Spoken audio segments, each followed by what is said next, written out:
तो physical geography में विश्व के तथ्यात्मक कुछ फैक्ट हैं, राजनीतिक सीमाएं जैसे किससे किससे लगती हैं, तो फैक्ट पढ़ लेते हैं। तो इसमें है डुरंड रेखा।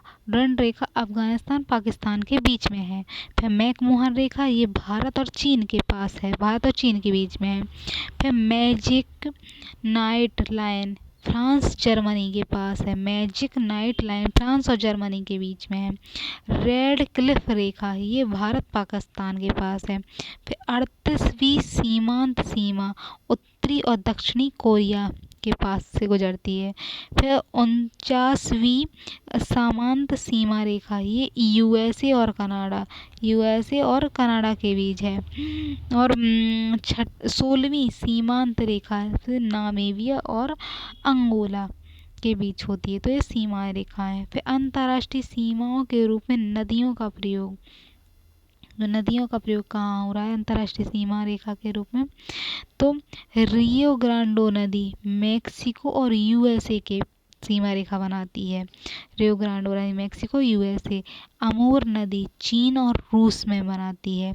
लिम्पो नदी एस अफ्रीका बोत्सवाना और एस अफ्रीका के जिम्बेजी नदी जो है, जिम्बेजी नदी जाम्बिया और जिम्बाब्वे के बीच सीमा बनाती है। फिर ओरेगन नदी एस अफ्रीका और नामीबिया के बीच, तो ओरेगन नदी अफ्रीका और नामीबिया के बीच है। मेकंग नदी ये कंबोडिया थाईलैंड म्यांमार के पास है, तो कंबोडिया थाईलैंड और म्यांमार की सीमा बनाती है। फिर साल्वी नदी म्यांमार और थाईलैंड में। फिर डैन्यूब नदी रोमिया बुल्गारिया यूगोस्लाविया से पास होती है, तो रोमिया बुल्गारिया और डैन्यूब और यूगोस्लाविया। फिर उरुग्वे और ब्राजील के बीच, तो उरुग्वे और ब्राजील के बीच। पराना नदी, तो पराना पैराग्वे और अर्जेंटीना ब्राजील, तो पैराग्वे अर्जेंटीना ब्राजील के बीच होती है।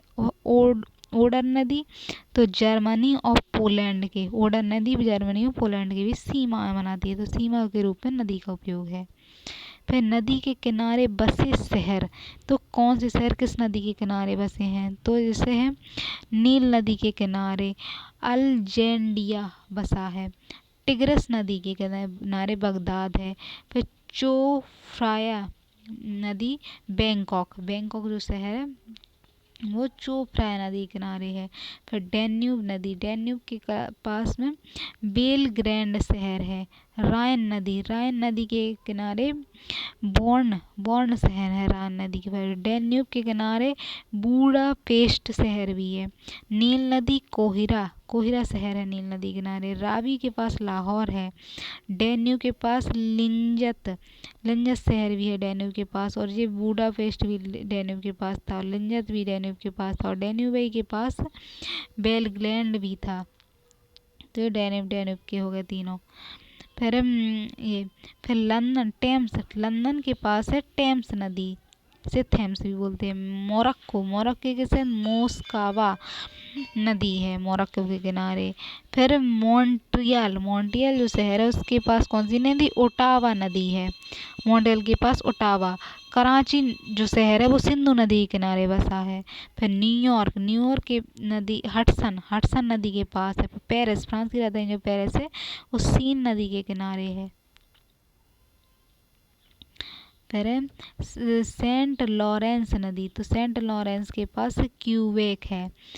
और रोम ये टाइबर के नदी के पास है। शंघाई शहर ये शंघाई शहर चांगजियांग नदी के पास है। फिर टोक्यो ये सुमिंदा नदी के पास है टोक्यो। वियना डैन्यूब नदी के पास है। वॉशिंगटन डीसी तो पोटामैक है। फिर युगान इरावदी नदी के पास है, युगान शहर इरावदी नदी के किनारे। अब एक खनिज और अयस्क के मामले में, खनिज कौन कौन से हैं और अयस्क किसका कौन सा खनिज है, तो एल्यूमिनियम का अयस्क कौन सा है, बॉक्साइड, एल्यूमिनियम का अयस्क बॉक्साइड। क्रोमियम का अयस्क क्रोमाइट। कॉपर का है चारकोपाइराइट और चेल्कोसाइट है। आयरन का है हेमेटाइट, मैग्नेटाइट, लिग्मेनाइट। तो आयरन का हेमेटाइट, मैग्नेटाइट, लिग्मेनाइट है। लीड का है गैलीना। मैंगनीज का मैग्नेसाइट और डोलेमाइड। मैंगनीज का है मैग्नेसाइट और डोलेमाइड। फिर मैग्नीशियम था वो, और ये मैंगनीज है। इसका मैंगनीज का है पायरोलुसाई। पारा का है शनिवार। निकल का पेंटलेडाइट निकल का। सिल्वर का है अर्जेंटाइड। टिन का है कैसपराइट। फिर टाइटेनियम, इसका है टाइटेनियम एलेमनाइट। टंगस्टन का है वोल्फामाइट टंगस्टन। यूरेनियम यूरेनाइट। फिर है शहर और खनन के कौन से शहर में कौन सा खनन होता है। तो डोनबास के पास कोयला खनन होता है। फिर बट्टे यूएसए में है, कॉपर का है। बर्मिंघम यूएसए में गोल्ड निकलता है बर्मिंघम में। फिर कैम्ब्राले दक्षिण अफ्रीका में है, तो हीरा निकलता है कैम्ब्राले में। फिर बंकी जिम्बाब्वे में है, कोयला निकलता है बंकी से। फिर वाटवार सैंड दक्षिणी अफ्रीका में है और गोल्ड निकलता है वाटवार सैंड से, दक्षिणी अफ्रीका में गोल्ड। फिर माउंटेन पॉइंट ऑस्ट्रेलिया में है और आयरन निकलता है यहाँ से। सुलीविन कनाडा में है। Zinc silver lead. टंगा जेरे जेम्बिया में तांबा और कोबाल्ट। फिर सडबरी कनाडा में है, निकल कॉपस निकलता है। गांडा कजाकिस्तान में कोयला निकलता है। बाकू अजरबैजान में है और कच्चा तेल निकलता है। रूर वेल्सफेलिया जर्मनी में है, कोयला निकलता है। मैसेवी अमेरिका में है, लोहा के लिए अमेरिका में है। फिर मैसेवी के बाद कूजवास रूस में कोयला क्षेत्र है। मराकाइवो व्यूजेनेला में कच्चा तेल का मराकाइवो। फिर कुलगुड़ी ऑस्ट्रेलिया में सोना और निकल निकलता है। फिर चुक्की कमाटा चिली कॉपर है। टूटी हुई पहाड़ी ऑस्ट्रेलिया जस्ता चांदी सीसा। फिर किब्रोई रोग यूक्रेन लोहा के लिए है। मैग्निटोगास्क रूस में लोहा के लिए है। टेक्सटा और लुसाइया यूएस तेल सल्फर के लिए। फिर लॉरेंस फ्रांस लोहा। सार जर्मनी कोयला है। कारजस ब्राजील में लोहा के लिए है। पर रेगिस्तान है कि कौन सा रेगिस्तान किस देश में है। तो सहारा रेगिस्तान लीबिया नूबिस उत्तरी अफ्रीका में है। तो सहारा लीबिया और न्यूब्रिस जो है उत्तरी अफ्रीका में। फिर ऑस्ट्रेलियाइड डिप्सन सिम्पर विक्टोरिया और ग्रैंड सिटी, ये सारे रेगिस्तान हैं जो ऑस्ट्रेलिया में हैं। फिर अरेबियन यानी रब अल अबी अनमुद अरब में है। दास ए लूट बंजर रेगिस्तान ईरान में है। दस्त ए कबीर नामक रेगिस्तान ईरान में है। फिर डेजर्ट डी सेचुरा पेरू में है। अटाकामा एन चिली में है। पेटागोनिया अर्जेंटीना में है। कालाहारी मरुस्थल बोत्सवाना में है। नामीबिया मरुस्थल नामीबिया में है। थार का मरुस्थल उत्तर पश्चिम भारत में है। फिर नोएडा इज़राइल में है। नोगेव इज़राइल में है। फिर आर्डोस चीन में है। आर्डोस वाला रेगिस्तान चीन में है। फिर टकला मकान रेगिस्तान चीन में है। गोबी मरुस्थल मंगोलिया और चीन में है। काराकुम रेगिस्तान तुर्कमेनिस्तान में है। काइजिल काराकुम कजाकिस्तान और उज्बेकिस्तान में कजाईकुल। फिर मोहावे दक्षिणी कैलिफोर्निया उत्तरी अमेरिका में। सोनेरन उत्तरी अमेरिकी मेक्सिको में है। फिर काराकुम कजाइलकुम को मिलाकर तुर्क रेगिस्तान के नाम से जाना जाता है। फिर महत्वपूर्ण जल डमरू या जल की संधियां जो होती हैं तो किन किन के बीच हैं, तो महत्वपूर्ण वाली हैं ये बाबा अलमंदेवी अरब सागर और अराल सागर के पास है, तो वो लाल सागर और अरब सागर में। बेरिंग जल संधि तो आर्कटिक महासागर और प्रशांत महासागर में बेरिंग जल संधि है। बास्पोरस जल संधि तो काला सागर और मरमरा सागर में है ये, काला सागर, बास्पोरस और मरमरा सागर। फिर डार्डनाल्स संधि मरमरा सागर और एशियाटिक सागर में। डोवर जल संधि उत्तर सागर इंग्लिश चैनल में, डोवर उत्तर सागर और इंग्लिश चैनल। फ्लोरिडा जो है मेक्सिको की खाड़ी और अटलांटिक में है, मेक्सिको की खाड़ी और अटलांटिक सागर में। जिब्राल्टर जल संधि तो भूमध्य सागर और अटलांटिक महासागर के बीच। फिर मैगेलन जल संधि दक्षिणी प्रशांत और दक्षिणी अटलांटिक के पास है। मलक्का तो अंडमान सागर यानी बंगाल की खाड़ी और जावा सागर दक्षिण चीन सागर के बीच है। बंगाल की पाक खाड़ी तो भारत के दक्षिण पूर्वी तट और श्रीलंका के पाक की जो खाड़ी है श्रीलंका के पश्चिमी तट के बीच है। फिर टाटर जल डमरू जापान सागर और आखोट सागर के बीच है, तो जापान सागर और आखोट सागर के पास है टाटर जल डमरू। फिर टाटर लामरू मध्य जापान सागर और आखोट सागर के पास है। फिर महत्वपूर्ण शिपिंग नहरें तो जहाँ शिपें चल सकती हैं उस वैसी नहरें तो बोलोमोस्क बाल्टिक और स्वेज सागर में है, ये बोलोमास्क जहाँ से वह चल सकती हैं। गोटा नहर स्वीडन में है, स्वेज नहर मिस्र के पास है, बोल्गा मास्को रूस में है, कील जर्मनी में है, बोल्गा डॉर्न रूस में है, पनामा मध्य अमेरिका में है। फिर मैनचेस्टर इंग्लैंड में है, बेलैंड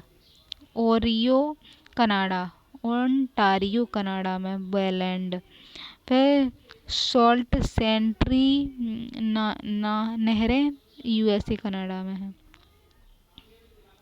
विश्व की सुपरलेटिव ऊंचा बड़ा और लंबा स्थान, विश्व में सुपरलेटिव यानी ऊंचा स्थान बड़ा है या लंबा स्थान में से जो सबसे बड़ा महाद्वीप एशिया है, सबसे छोटा महाद्वीप ऑस्ट्रेलिया है, भूमि का सबसे बड़ा उत्तर से दक्षिण विस्तार अमेरिका है और सर्वोच्च पर्वत हिमालय है। सर्वोच्च विलुप्त ज्वालामुखी सर्वोच्चतम विलुप्त ज्वालामुखी कौन सा, सेरो ओनकुंग अर्जेंटीना में है।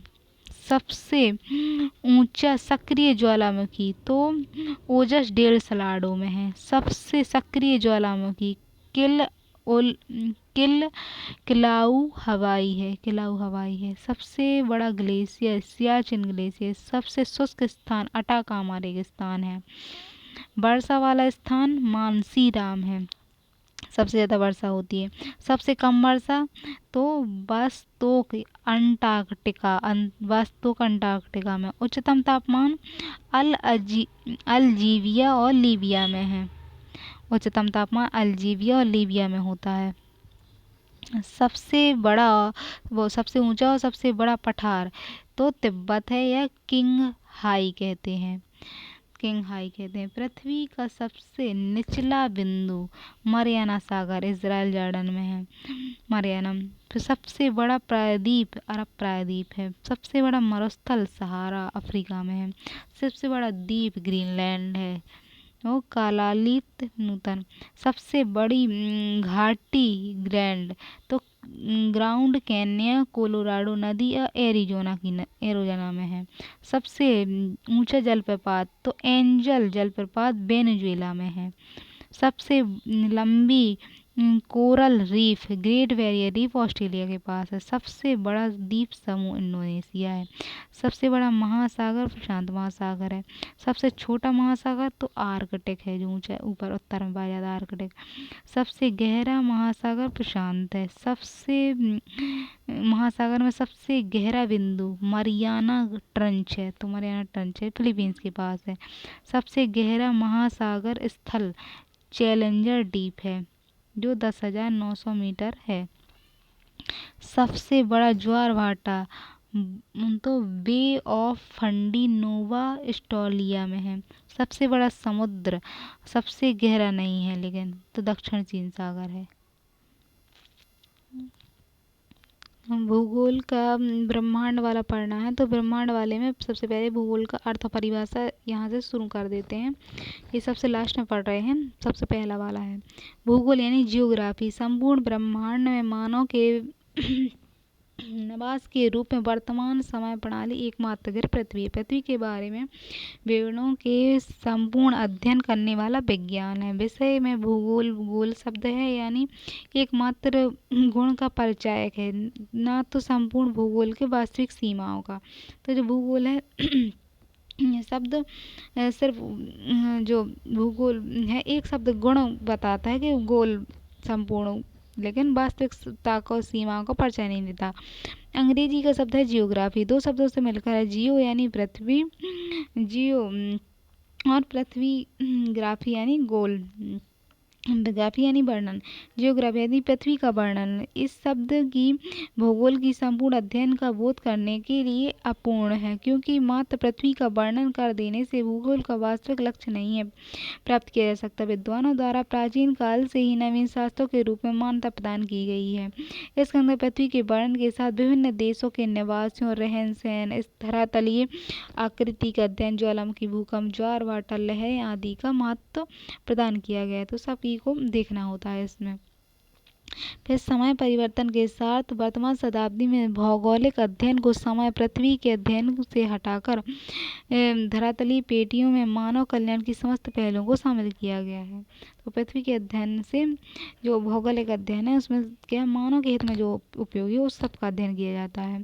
पृथ्वी के वर्णन के साथ गतिविधियों से उनके सत्यापन विश्लेषण का भी कार्य किया जाता है कि पृथ्वी का वर्णन करते समय जो गतिविधियाँ होती हैं तो उसके सत्यापन, चूँकि मानव अपने रहन सहन क्रियाकलाप द्वारा मूल भौगोलिक वातावरण में परिवर्तन आया है। तो जो वातावरण बदल रहा है तो मानव के कारण बदल रहा है, अतः स्वयं भी भौगोलिक तत्व है मानव। तो मानव एवं पृथ्वी आंतरिक संबंधों की दृष्टि से भूगोल का अध्ययन काफी महत्वपूर्ण है। फिर इरेटोस्थनीज प्रथम यूनानी वैज्ञानिक था जिन्होंने भूगोल के लिए जियोग्राफी शब्द दिया था। इरेटोस्थनीज भूगोल को एक सुनिश्चित रूप प्रदान करने में हेरोडोटस, स्ट्रैबो और क्लाडियस टॉलमी और इमैनुएल कांट, कार्ल रिट आदि विद्वानों का विशेष योगदान है। फिर H.F.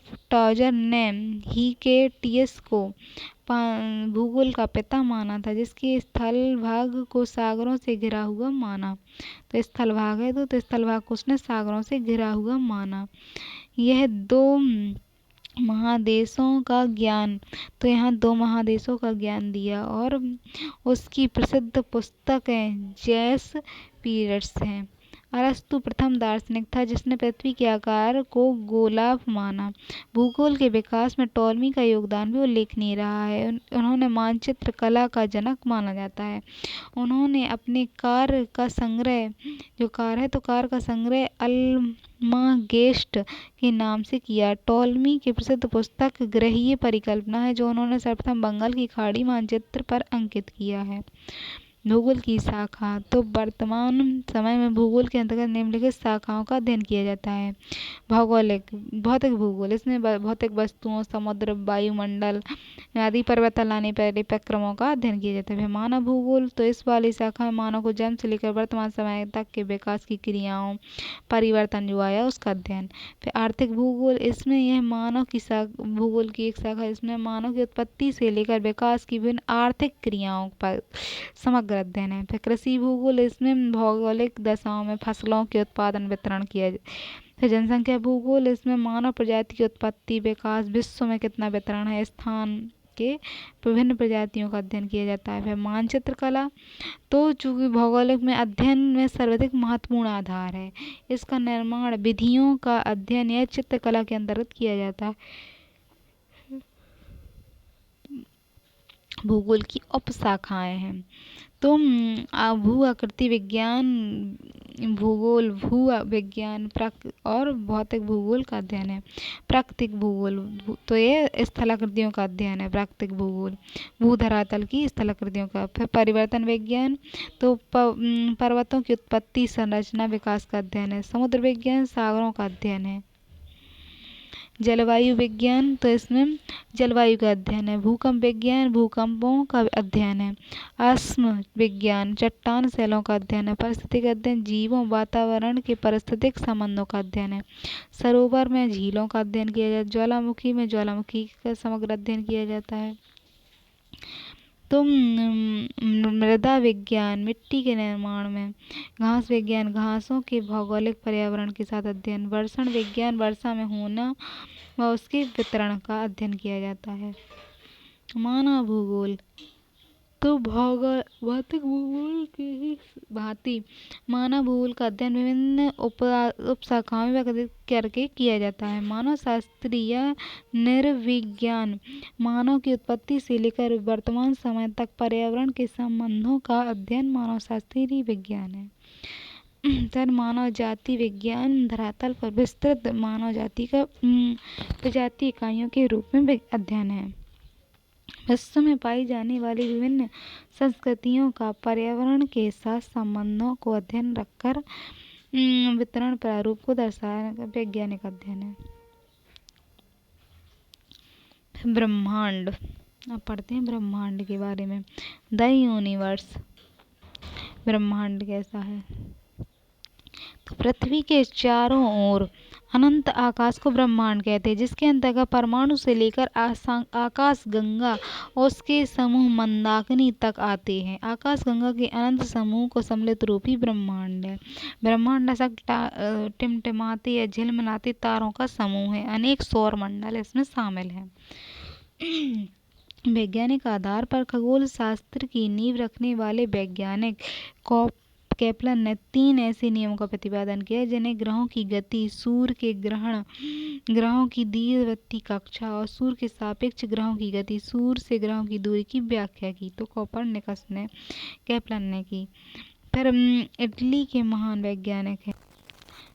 महान वैज्ञानिक गैलीली ने 1605 में अपनी दूरबीन की सहायता से अंतरिक्ष पिंडों का अध्ययन करके कोपरनिकस के सिद्धांतों की पुष्टि की है। बाद में जेरेमिया हॉरोक्स ने सूर्य के बीच शुक्र के यामोत्तर की गणना की और आइजैक न्यूटन ने गुरुत्वाकर्षण के नियम प्रतिपादित किए। तो 1727 तक ये हुए और खगोल शास्त्र की दिशा को बल मिला। आज खगोल के अध्ययन एवं उसकी अधिकतम विविधता के लिए कृत्रिम उपग्रहों, प्रक्षेपक क्रिया, उसकी संभावनाओं की खोज का श्रेय न्यूटन को जाता है।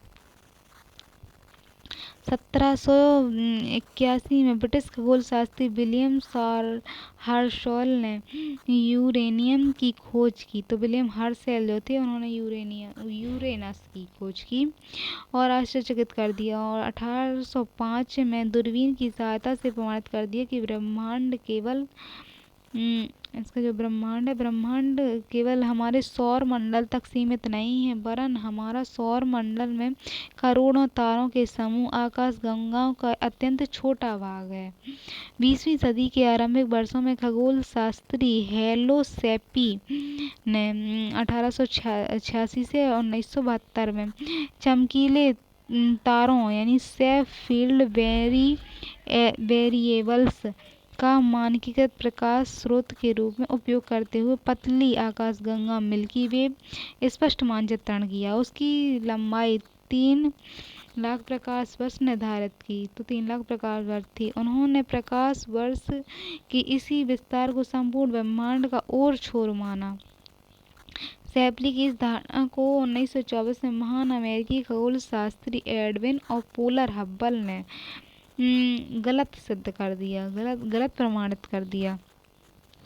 एडमेडा आकाशगंगा में स्थित सेफ फील्ड वेरिएबल तारे को चिन्हित कर प्रमाणित किया कि यह तारा लगभग 10 प्रकाश वर्ष की दूरी पर स्थित है। यह ब्रह्मांड अल्पनीय रूप से विशाल है। ब्रह्मांड क्या है? विशाल है। इसमें आकाशगंगाओं का अस्तित्व नग्न है। हब्बल ने यह प्रमाणित किया कि ब्रह्मांड में हमारी आकाशगंगाओं के समान लाखों संख्या में मिल्की वे यानी दुख्त मेखलाएं हैं। ये आकाशगंगाएं एक दूसरे से दूर होती जा रही हैं। जैसे जैसे उनकी दूरी बढ़ रही है, उनकी भागने की गति भी बढ़ रही है। इसका अर्थ ब्रह्मांड का प्रसार हो रहा है। फिर दृश्य पथ से आने वाले ब्रह्मांड का व्यास 250 करोड़ प्रकाश वर्ष दूर है, जिससे प्रकाश शून्य से 2,99,000 प्रति सेकंड की गति से आधार पर सूर्य और पृथ्वी के बीच औसत दूरी तय करता है। ब्रह्मांड की उत्पत्ति के सिद्धांत। तो ब्रह्मांड की उत्पत्ति के सिद्धांतों में बिग बैंग सिद्धांत है। तो बिग बैंग सिद्धांतों में जज लेमेंटारे हैं। बिग बैंग सिद्धांत में साम्यावस्था सिद्धांत तो थॉमस गोल्डन और हरमन बॉडीज द्वारा है। तो साम्यावस्था सिद्धांत थॉमस गोल्ड और हरमन बॉडी है। दोलन सिद्धांत तो डॉक्टर एलन संडेज द्वारा है। और तीनों सिद्धांत ब्रह्मांड की उत्पत्ति के संबंध में बिग बैंग सिद्धांत का सर्वाधिक मान्य है। तो तीनों सिद्धांत में बिग बैंग जो है वो सर्वाधिक मान सिद्धांत है। बिग बैंग सिद्धांत ब्रह्मांड की उत्पत्ति के संबंध में ये सर्वाधिक मान सिद्धांत है। इसका प्रतिपादन बेल्जियम के खगोल पादरी जॉर्ज लेमेंटारे ने 1960 और 70 में किया था। इनके अनुसार 15 अरब वर्ष पूर्व विशालकाय अग्निपिंड था, जिसका निर्माण भारी पदार्थों से हुआ था। इसमें अचानक विस्फोट हुआ, जिसे बिग बैंग कहा। और इस विस्फोट से क्या है, पदार्थों का बिखरा हुआ, जिससे सामान्य पदार्थ निर्मित हुए। इसके अलगाव के कारण काले पदार्थ बने, जिससे समूह से अनेक ब्रह्मांडीय पिंडों का सृजन हुआ। तो जो काला पदार्थ बना, उससे ब्रह्मांड के बहुत सारे पिंड बने। इसके चारों ओर सम पदार्थों का जमा हुआ, जिससे इसके आकार यानी उसी के समान जो पदार्थ थे उसके आकार में वृद्धि हो गई। इस प्रकार आकाशगंगाओं का निर्माण हुआ। आकाशगंगा के निर्माण के विषय में वैज्ञानिकों के दो वैकल्पिक विचार हैं। काले पदार्थ का अस्तित्व गर्म एवं ठंडे रूप में रहा होगा। तो काला पदार्थ कहाँ से आया? तो गर्म या ठंडे रूप में रहा होगा। काले पदार्थों की स्थिति को आकाशगंगा से दूर दूर होगी, और काले पदार्थ की स्थिति में क्या होगा? आकाशगंगाएं दूर दूर रही होंगी, जबकि ठंडे पदार्थ की स्थिति में झुंड में होंगी। वर्तमान में आकाशगंगाएं पास पास समूह में स्थित हैं, और इसमें पुनः विस्फोट से निकले पदार्थों के समूहन से बने असंख्य पिंड तारे कहलाए। तो पुनः जब विस्फोट हुआ तो उससे तारे बने, और इस प्रक्रिया के कालांतर में ग्रह भी निर्मित हुए होंगे। तो ऐसा बताते हैं। इसका प्रकार बिग बैंग परिकल्पना में ब्रह्मांड की उत्पत्ति हुई और तभी उसी से निरंतर विस्तार जारी है। तो इसके साक्ष्य के रूप में आकाशगंगाओं के बीच बढ़ती दूरी का संदर्भ दिया जाता है कि दूरी बढ़ रही है, तो संदर्भ दिया जाता है। नासा ने 2001 ईस्वी में मैप नामक अनुसंधान में इसकी पुष्टि की। ब्रह्मांड के रहस्यों को जानने के लिए सितंबर 2008 में European centre for nuclear research ने जिनेवा में पृथ्वी की सतह से 100 फीट नीचे तक 27 किलोमीटर लंबी सुरंग गर्ज हेडन कोलाइडर नामक एक ऐतिहासिक परीक्षण किया उन्होंने। और कोलाइडर का नामक ऐतिहासिक महाप्रयोग है। इसमें 1000 से अधिक वैज्ञानिक शामिल हुए थे। प्रोटॉन और न्यूट्रॉन के अत्यधिक तीव्र गति से उनका टकराव किया गया था। इसमें प्रोटॉन न्यूट्रॉन का टकराव किया गया था। फिर डॉल्ट पार्टिकल डॉट पार्टिकल यानी बिल्कुल बिंदु के समान पार्टिकल जो होते हैं के निर्माण से जाना जाने वाला हिग्स बोसॉन है, एक डॉट पार्टिकल है बिल्कुल। इसमें भी ब्रह्मांड के रहस्य छिपे हैं क्योंकि ये सबसे बेसिक यूनिट माना जाता है, परंतु लार्ज हैडन क्लाइडर के प्रशीतक में खलबली आने से सुरंग में हीलियम का रिसाव होने के कारण प्रयोग स्थगित करना पड़ा और गॉड पार्टिकल जो जिसे छोटा बिंदु होता है गॉड पार्टिकल के रूप में, तो गॉड पार्टिकल कहते हैं। अनजाने में हिग्स बोसॉन की खोज के हिग्स बोसॉन है, तो इसमें हिग्स बोसॉन की खोज के 10 साल बाद एक बार फिर महमसीन लार्ज हैडरॉन कोलाइडर अप्रैल 2022 में स्टार्ट होने जा रही है। यह परिक्रमण 2022 में स्टार्ट होना था, प्रोटॉन को तोड़ने का काम करेगी जिससे ऊर्जा निकलेगी और वैज्ञानिकों को उम्मीद है कि इसका प्रयोग ब्रह्मांड कैसे काम करता है इसके संबंध में रहस्य की जानकारी मिलेगी। तो जानकारी निकालने के लिए फिर आकाश गंगाएं, फिर अनगिनत तारों के समूह को आकाश गंगा गैलेक्सी कहते हैं। इसके अनुसार हमारे ब्रह्मांड में अनेक गैलेक्सियां हैं जिनकी संख्या 10,000 मिलियन है। एक गैलेक्सी में 10,000 मिलियन तारे हैं। हमारा सौरमंडल आकाशगंगाओं में स्थित मंदाकिनी आकाशगंगा कहते हैं। तो हमारी आकाशगंगा कौन है? मंदाकिनी है। यह सर्पिलाकार से रात्रि के समय आकाश में तारों के समूह की एक दूधिया सी दृष्टिगत होती है, पट्टी दृष्टिगत होती है। इसे दुर्गंध मेखला या दुग्ध मेखला कहा जाता है, क्या कहते हैं? वह ओरियन नेबुला हमारी आकाशगंगा के सबसे शीतल और चमकीले तारे का समूह है। तो सबसे नीचे और सबसे चमकीले तारे का जो है समूह है। यह पृथ्वी से लगभग 1600 प्रकाश वर्ष दूर है। तो ओरियन नेबुला 1600 प्रकाश वर्ष दूरी पर है। प्रोक्सिमा सेंचुरी सूर्य का सबसे निकटतम तारा है। यह सूर्य से 4.5 प्रकाश वर्ष दूर है, तो निकटतम तारा है। सीएस डॉग स्टॉक पृथ्वी से लगभग 9 प्रकाश वर्ष दूर है। इसका द्रव्यमान सूर्य का 2 गुना है तथा उससे 20 गुना अधिक चमकीला है। फिर पोलेरिस ध्रुव तारा पृथ्वी से 1700 प्रकाश वर्ष दूर स्थित है। इसकी किरणें पृथ्वी के उत्तरी ध्रुव में 90 कोण बनाती हैं और उत्तरी गोलार्ध में 24 घंटे में किसी भी स्थान में आकर एक बार स्थान पर दिखाई देती हैं। तो पोलर यानी ध्रुव तारा है। M13 ग्लोबल क्लस्टर है, उत्तरी गोलार्ध में दिखाई देने वाला सर्वाधिक तारों का पुंज है। ग्लोबल क्लस्टर तो उत्तरी गोलार्ध में दिखाई देता है तारों का पुंज है, जो पृथ्वी से 22,500 प्रकाश वर्ष की दूरी पर है।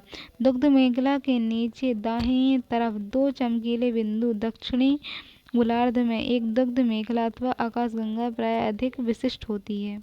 तो आकाशगंगा अधिक यहाँ विशिष्ट होती है। यद्यपि यह कुछ भागों में अंतर तार्किक भूतल के घने मेघों से ढकी रहती है। जो उपग्रह आकाशगंगाएं कहलाती हैं पृथ्वी से 1,80,000 प्रकाश वर्ष की दूरी पर है। फिर है एंड्रोमेडा आकाशगंगा हमारी आकाशगंगा के सर्वाधिक पास स्थित आकाशगंगाओं में से एक है। 2.2 मिलियन प्रकाश वर्ष की दूरी पर है। इसमें 200 मिलियन तारे हैं। मंदाकिनी या गैलेक्सी की नाभिक का व्यास 16,000 प्रकाश वर्ष, तो मंदाकिनी या गैलेक्सी कहते हैं जिसे, उसका व्यास 16,000 तक है।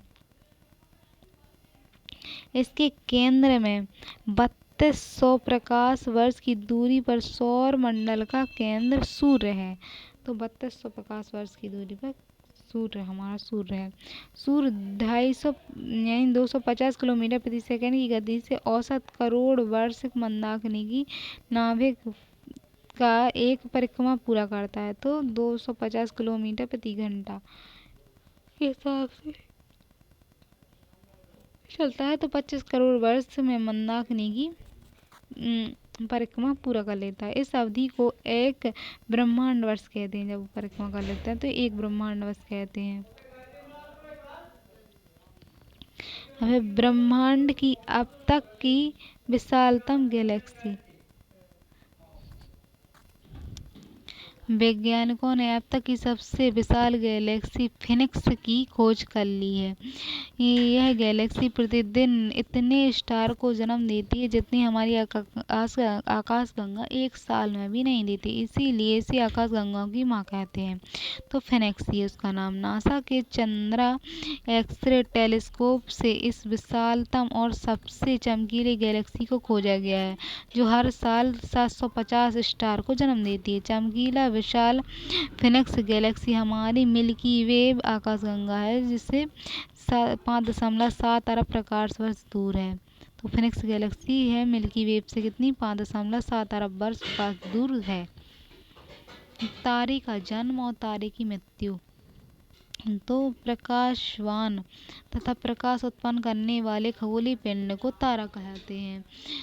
आकाशगंगा के घूर्णन से ब्रह्मांड गैसों का मेघ प्रभावित होता है। तो आकाशगंगाओं में घूर्णन से क्या होता है, ब्रह्मांडों में गैसों का एक मेघ प्रभावित होता है। परत पर गुरुत्वाकर्षण के कारण उसके केंद्र में नाभ की संलयन शुरू हो जाता है, हाइड्रोजन हीलियम में बदलने लगती है। इस प्रक्रिया में ताप और प्रकाश उत्पन्न होता है। ताप उत्पन्न होता है, प्रकाश भी उत्पन्न होता है संलयन से। फलस्वरूप तारे का निर्माण होता है और आदि तारा कहलाता है। तापमान 100 केल्विन तक होता है। दीर्घ काल तक नाभ की संलयन की क्रिया के बाद हाइड्रोजन समाप्त होने लगती है और फलस्वरूप बहिर्गामी बल समाप्त हो जाते हैं और गुरुत्वाकर्षण के कारण केंद्र संकुचित होकर गोल गर्म हो जाता है, जिसके फलस्वरूप तारा का बाहरी भाग फूलने लगता है। तारे का जो है बाहरी भाग फूलने लगता है और लाल होने लगता है। तो लाल होने लगता है और प्रकाश प्राप्त तारे को रक्त दानव कहते हैं। तो इसमें रक्त दानव बन जाता है। तारे का केंद्र अत्यधिक गर्म हो जाता है, इससे हीलियम कार्बन, जब तारे का केंद्र गर्म हो जाता है तो हीलियम जो है कार्बन में बदलने लगती है। कार्बन भारी पदार्थ है, जैसे लोहे में परिवर्तित हो जाती है। परिणाम स्वरूप केंद्र में नाभ की संलयन से ऊर्जा उत्पन्न होना समाप्त हो जाती है। ऊर्जा उत्पन्न होना समाप्त हो जाती है। इसी कारण तारे के तीव्र विस्फोट से सुपरनोवा कहते हैं। फिर अंतरिक्ष। तो असंख्य सौर मंडल एवं अन्य पिंडों से मिलकर ब्रह्मांड बना है। तारे, ग्रहों और अन्य खगोलीय पिंडों के बीच खाली स्थान होता है, उसे अंतरिक्ष कहते हैं। अंतरिक्ष की माप की इकाई है कि प्रकाश वर्ष में, यानी निर्वात में 3×10⁵ किलोमीटर सेकेंड की गति से प्रकाश द्वारा एक वर्ष में तय की गई दूरी को प्रकाश वर्ष कहते हैं। एक प्रकाश वर्ष यानी 6×10⁻12 मिलियन या तक होती है। पारसेक दूरी की सबसे बड़ी इकाई है। पारसेक दूरी की, एक पारसेक बराबर 3.6 प्रकाश वर्ष होता है। अंतरिक्ष इकाई, अंतरिक्ष की इकाई क्या है, सूर्य और पृथ्वी के बीच की औसत दूरी अंतरिक्ष इकाई से ज्ञात की जाती है। 1.49 किलोमीटर है। आकस्मिक वर्ष, सूर्य की परिक्रमा की अवधि को आकस्मिक वर्ष कहते हैं। तो सूर्य का प्रकाश करता है, गति करता है, तो सूर्य की परिक्रमण, जो सूर्य आकाशगंगा की परिक्रमा करता है, उस परिक्रमण की अवधि को आकस्मिक वर्ष कहते हैं। एक आकस्मिक वर्ष 250 मिलियन वर्ष के बराबर है। पैक्समस सेंचुरी, पृथ्वी की सबसे दूरी कितनी है, पैक्समस सेंचुरी जो है आकाशगंगा, उसकी 4 से 3 प्रकाश वर्ष दूरी है। तो सौर मंडल है। सौर मंडल में ग्रह हैं। फिर गुरुत्वाकर्षण के कारण चारों ओर भ्रमण करने वाले ग्रह, उपग्रह, धूमकेतु, उल्काओं और क्षुद्रकाओं आदि को संयुक्त रूप से सौर मंडल की संज्ञा दी जाती है। तो सारे सौर मंडल क्या कहलाता है, तो ग्रह, उपग्रह, धूमकेतु, क्षुद्रकेतु सब हैं।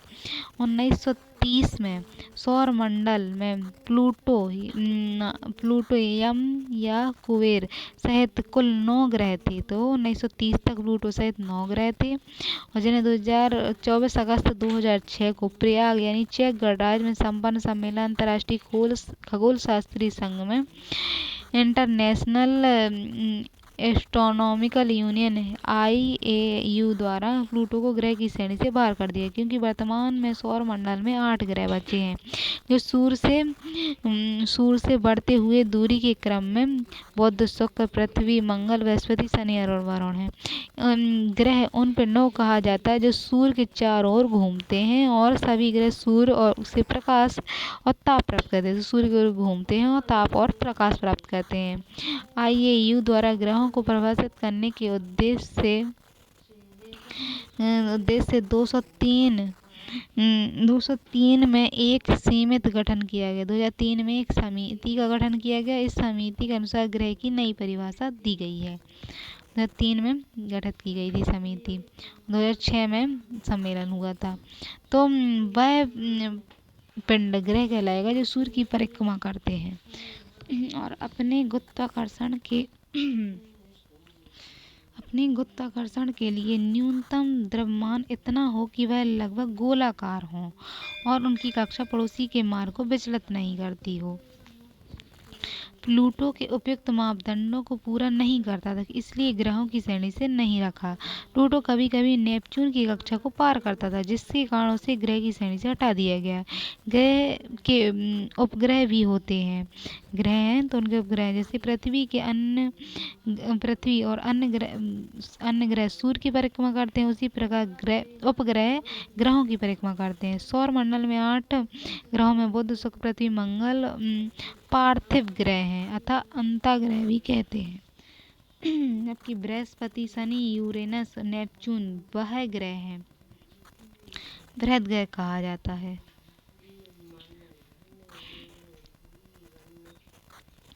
बृहद ग्रह कहा जाता। औसत घनत्व कितना है इनका?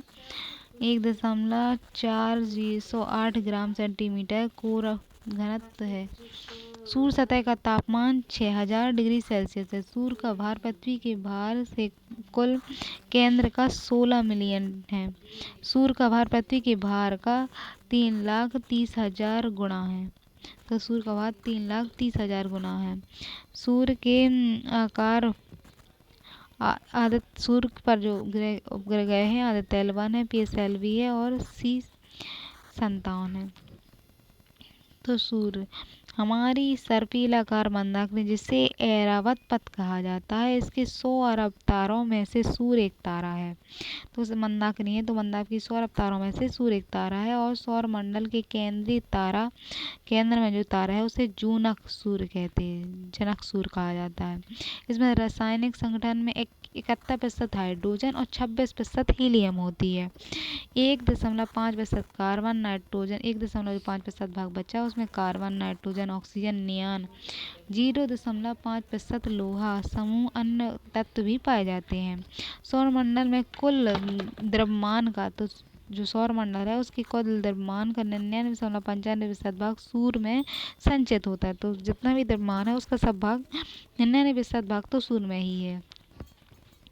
इसका व्यास कितना है? तो 13,52,000 किलोमीटर है। सूर्य की गुरुत्वाकर्षण शक्ति के कारण ग्रह अन्य पिंड की परिक्रमा करते हैं। तो सूर्य की गुरुत्वाकर्षण शक्ति होती है, तो इसी कारण अन्य ग्रह इसकी परिक्रमा करते हैं। सूर्य निरंतर दृश्य प्रकाश, अदृश्य अवरक्त विकिरण, परावैंगनी किरण, रक्त एक्स किरण, गामा किरण, रेडियो तरंग, प्लाज्मा के रूप में ऊर्जा उत्सर्जन करता है। आंतरिक संरचना की दृष्टि से सूर्य को 6 भागों में विभाजित किया जाता है। आंतरिक भाग है तो उसके केंद्र होता है। केंद्र के चतुर्दिक मध्यवर्ती परत को विकिरण मेखला, बाह्य परत को संवहनी मेखला, सूर्य के धरातल को प्रकाश मंडल और वायुमंडल को क्रोमोस्फीयर कहते हैं। बाह्य अवस्था पर कोरोना कहा जाता है। सूर्य के आंतरिक भागों में स्थित केंद्र का व्यास, तो सूर्य का जो आंतरिक भाग है, आंतरिक भाग में केंद्र का जो व्यास है 3,80,000 है किलोमीटर। इसके तापमान 15 मिलियन डिग्री सेल्सियस है। तो केंद्र का जो तापमान है वो 15 मिलियन डिग्री सेल्सियस है। एक्स गामा लघु तरंगें फोटोन को धारा के रूप में सूर्य के केंद्र से निकलती हैं। विकिरण मेखला सर्वाधिक सघन है। इसकी मोटाई 3,82,000 मीटर है। तो विकिरण मेघला सर्वाधिक सघन है और इसकी मोटाई 3,82,000 मीटर है। सूर्य की वह परत जिसे संवहनी मेखला कहते हैं, इसका निर्माण कोशिकाओं से हुआ है। इन्हीं से होकर गैसें ऊर्जा के माध्यम से बाहर निकलती हैं। सूर्य का प्रकाश भाग जो पृथ्वी पर दिखाई पड़ता है उसे प्रकाश मंडल कहते हैं। क्रोमोस्फीयर की मोटाई, तो क्रोमोस्फीयर है उसकी मोटाई कितनी है, 2000 से 3000 किलोमीटर है। क्रोमोस्फीयर में गैसों का घनत्व, जो गैसें हैं तो गैसों का घनत्व फोटोस्फीयर में बाहर जाने पर घटता है, परंतु तापमान बढ़ता है। तो फोटोस्फीयर में बाहर जाने पर तापमान क्या है, बढ़ता है। क्रोमोस्फीयर में सौर कलंक के चतुर्दिक चुंबकीय क्षेत्र में दिखाई देने वाले मेघ को प्लेग्स या श्वेत प्रकाश वाले इस क्षेत्र को फेकुलर कहा जाता है। कभी कभी प्रकाश मंडल से परमाणुओं का तूफान इतनी तेजी से निकलता है कि सूर्य की आकर्षण शक्ति को पार करके अंतरिक्ष में चला जाता है, इसे सौर ज्वाला कहते हैं। हम सौर ज्वाला कहते हैं। इससे एक्स गामा किरणें निकलती हैं, पृथ्वी की वायुमंडल में प्रवेश करते हवा के कणों से टकराकर रंगीन प्रकाश उत्पन्न करता है। तो इसे उत्तरी ध्रुवों पर ऑरियोलिस और बोरियोलिस कहते हैं, दक्षिणी ध्रुवों पर अरोरा ऑस्ट्रेलिस कहते हैं। तो इसे उत्तर में अरोरा बोरियोलिस और दक्षिण में ऑस्ट्रेलिस कहा जाता है। सूर्य से उत्सर्जित होने वाले हाइड्रोजन को प्रोमोसिस कहते हैं। सूर्य कोरोना से बाहर की ओर प्रवाहित होने वाली फोटोन की धाराओं को सौर पवन कहा जाता है। इसका निर्माण प्लाज्मा अर्थात आयनीकृत गैसों से होता है। सौरयांकिक पवनें सीधी न चलकर सर्पिलाकार चलती हैं, जिस कारण सूर्य की परिक्रमण गति है। तो सौर की जो पवनें हैं वो सीधी न चलकर सर्पिलाकार चलती हैं, इसका कारण है सूर्य की परिभ्रमण गति, कि वो अपने ऊपर भी इस तरह से घूमता है और परिक्रमा भी लगाता है। सूर्य की सतह से निरंतर परिवर्तन होता रहता है, क्योंकि सूर्य स्थिर चमकीले धब्बे, तो सतह में भी परिवर्तन होता है। सूर्य के जो चमकीले धब्बे हैं प्लेजर के एवं काले धब्बों को चमकीले धब्बे को प्लेजर कहा जाता है, और काले धब्बे जो होते हैं उन्हें सौर कलंक कहा जाता है। ये सूर्य के अपेक्षाकृत ठंडे भाग हैं। तो सूर्य के कैसे भाग हैं, ये ठंडे भाग हैं। इसका तापमान 1500 डिग्री सेंटीग्रेड होता है। सौर कलंक प्रबल चुंबकीय विकिरण उत्सर्जित करता है। तो सौर कलंक होता है वो चुंबकीय विकिरण उत्सर्जित करता है, जो पृथ्वी के बेतार संचार व्यवस्था को बाधित करता है। इससे बनने या बिगड़ने की क्रिया 11 वर्षों में पूरी होती है। तो सौर को जो चुंबकीय कलंक है या चुंबकीय विकिरण, तो 11 वर्ष में होती है। सौर कलंक चक्र कहा जाता है। फिर एल्बिडो क्या है, तो एल्बिडो सूर्य से प्रसारित परिवर्तित प्रकाश होता है। तो सूर्य का जो है परिवर्तित प्रकाश होता है। इसे देखकर उसकी चक्षुष को निर्धारित किया जा सकता है।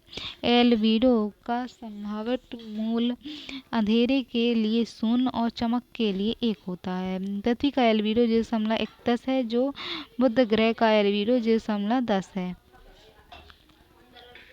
तो जो सूर्य से प्रसारित या परावर्तित प्रकाश होता है, सूर्य से परावर्तित प्रकाश, उसे कहते हैं एल्बिडो। फिर ग्रह यानी प्लेनेट क्या है, ग्रह क्या है, तो ग्रह मतलब गुरुत्वाकर्षण बल के कारण सभी 8 ग्रह घड़ी की सुई की विपरीत दिशा में सूर्य की परिक्रमा करते हैं। इन ग्रहों के भ्रमण कक्ष दीर्घवृत्तीय होते हैं। तो भ्रमण के जो कक्ष होते हैं ग्रहों के, वे इस तरह दीर्घवृत्तीय होते हैं। बुध सूर्य के सबसे निकट ग्रह है।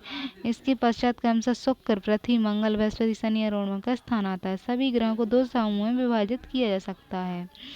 तो आंतरिक ग्रह बुध, शुक्र, पृथ्वी, मंगल है, आंतरिक ग्रह कहते हैं। और आंतरिक ग्रह में घनी चट्टानों से बने होते हैं। पृथ्वी के समान होने के कारण इन्हें पृथ्वी तुल्य ग्रह या पार्थिव ग्रह कहा जाता है। तो पृथ्वी के समान संरचना से बनते हैं। फिर बाह्य ग्रह बृहस्पति, शनि, अरुण, वरुण को बाह्य ग्रह कहा जाता है। ये ग्रह गैसीय होते हैं। ये प्रायः हाइड्रोजन और हीलियम की गैसों जो होती हैं हाइड्रोजन हीलियम की गैसें से बने होते हैं। बृहस्पति के समान होने के कारण से बृहस्पति तुल्य ग्रह कहा जाता है। बृहस्पति या जोवियन ग्रह भी कहा जाता है। जोवियन बृहस्पति का यूनानी नाम है जिससे सबसे बड़ी तेजी से घूमते हैं, तो बहुत तेजी से घूमते हैं ये।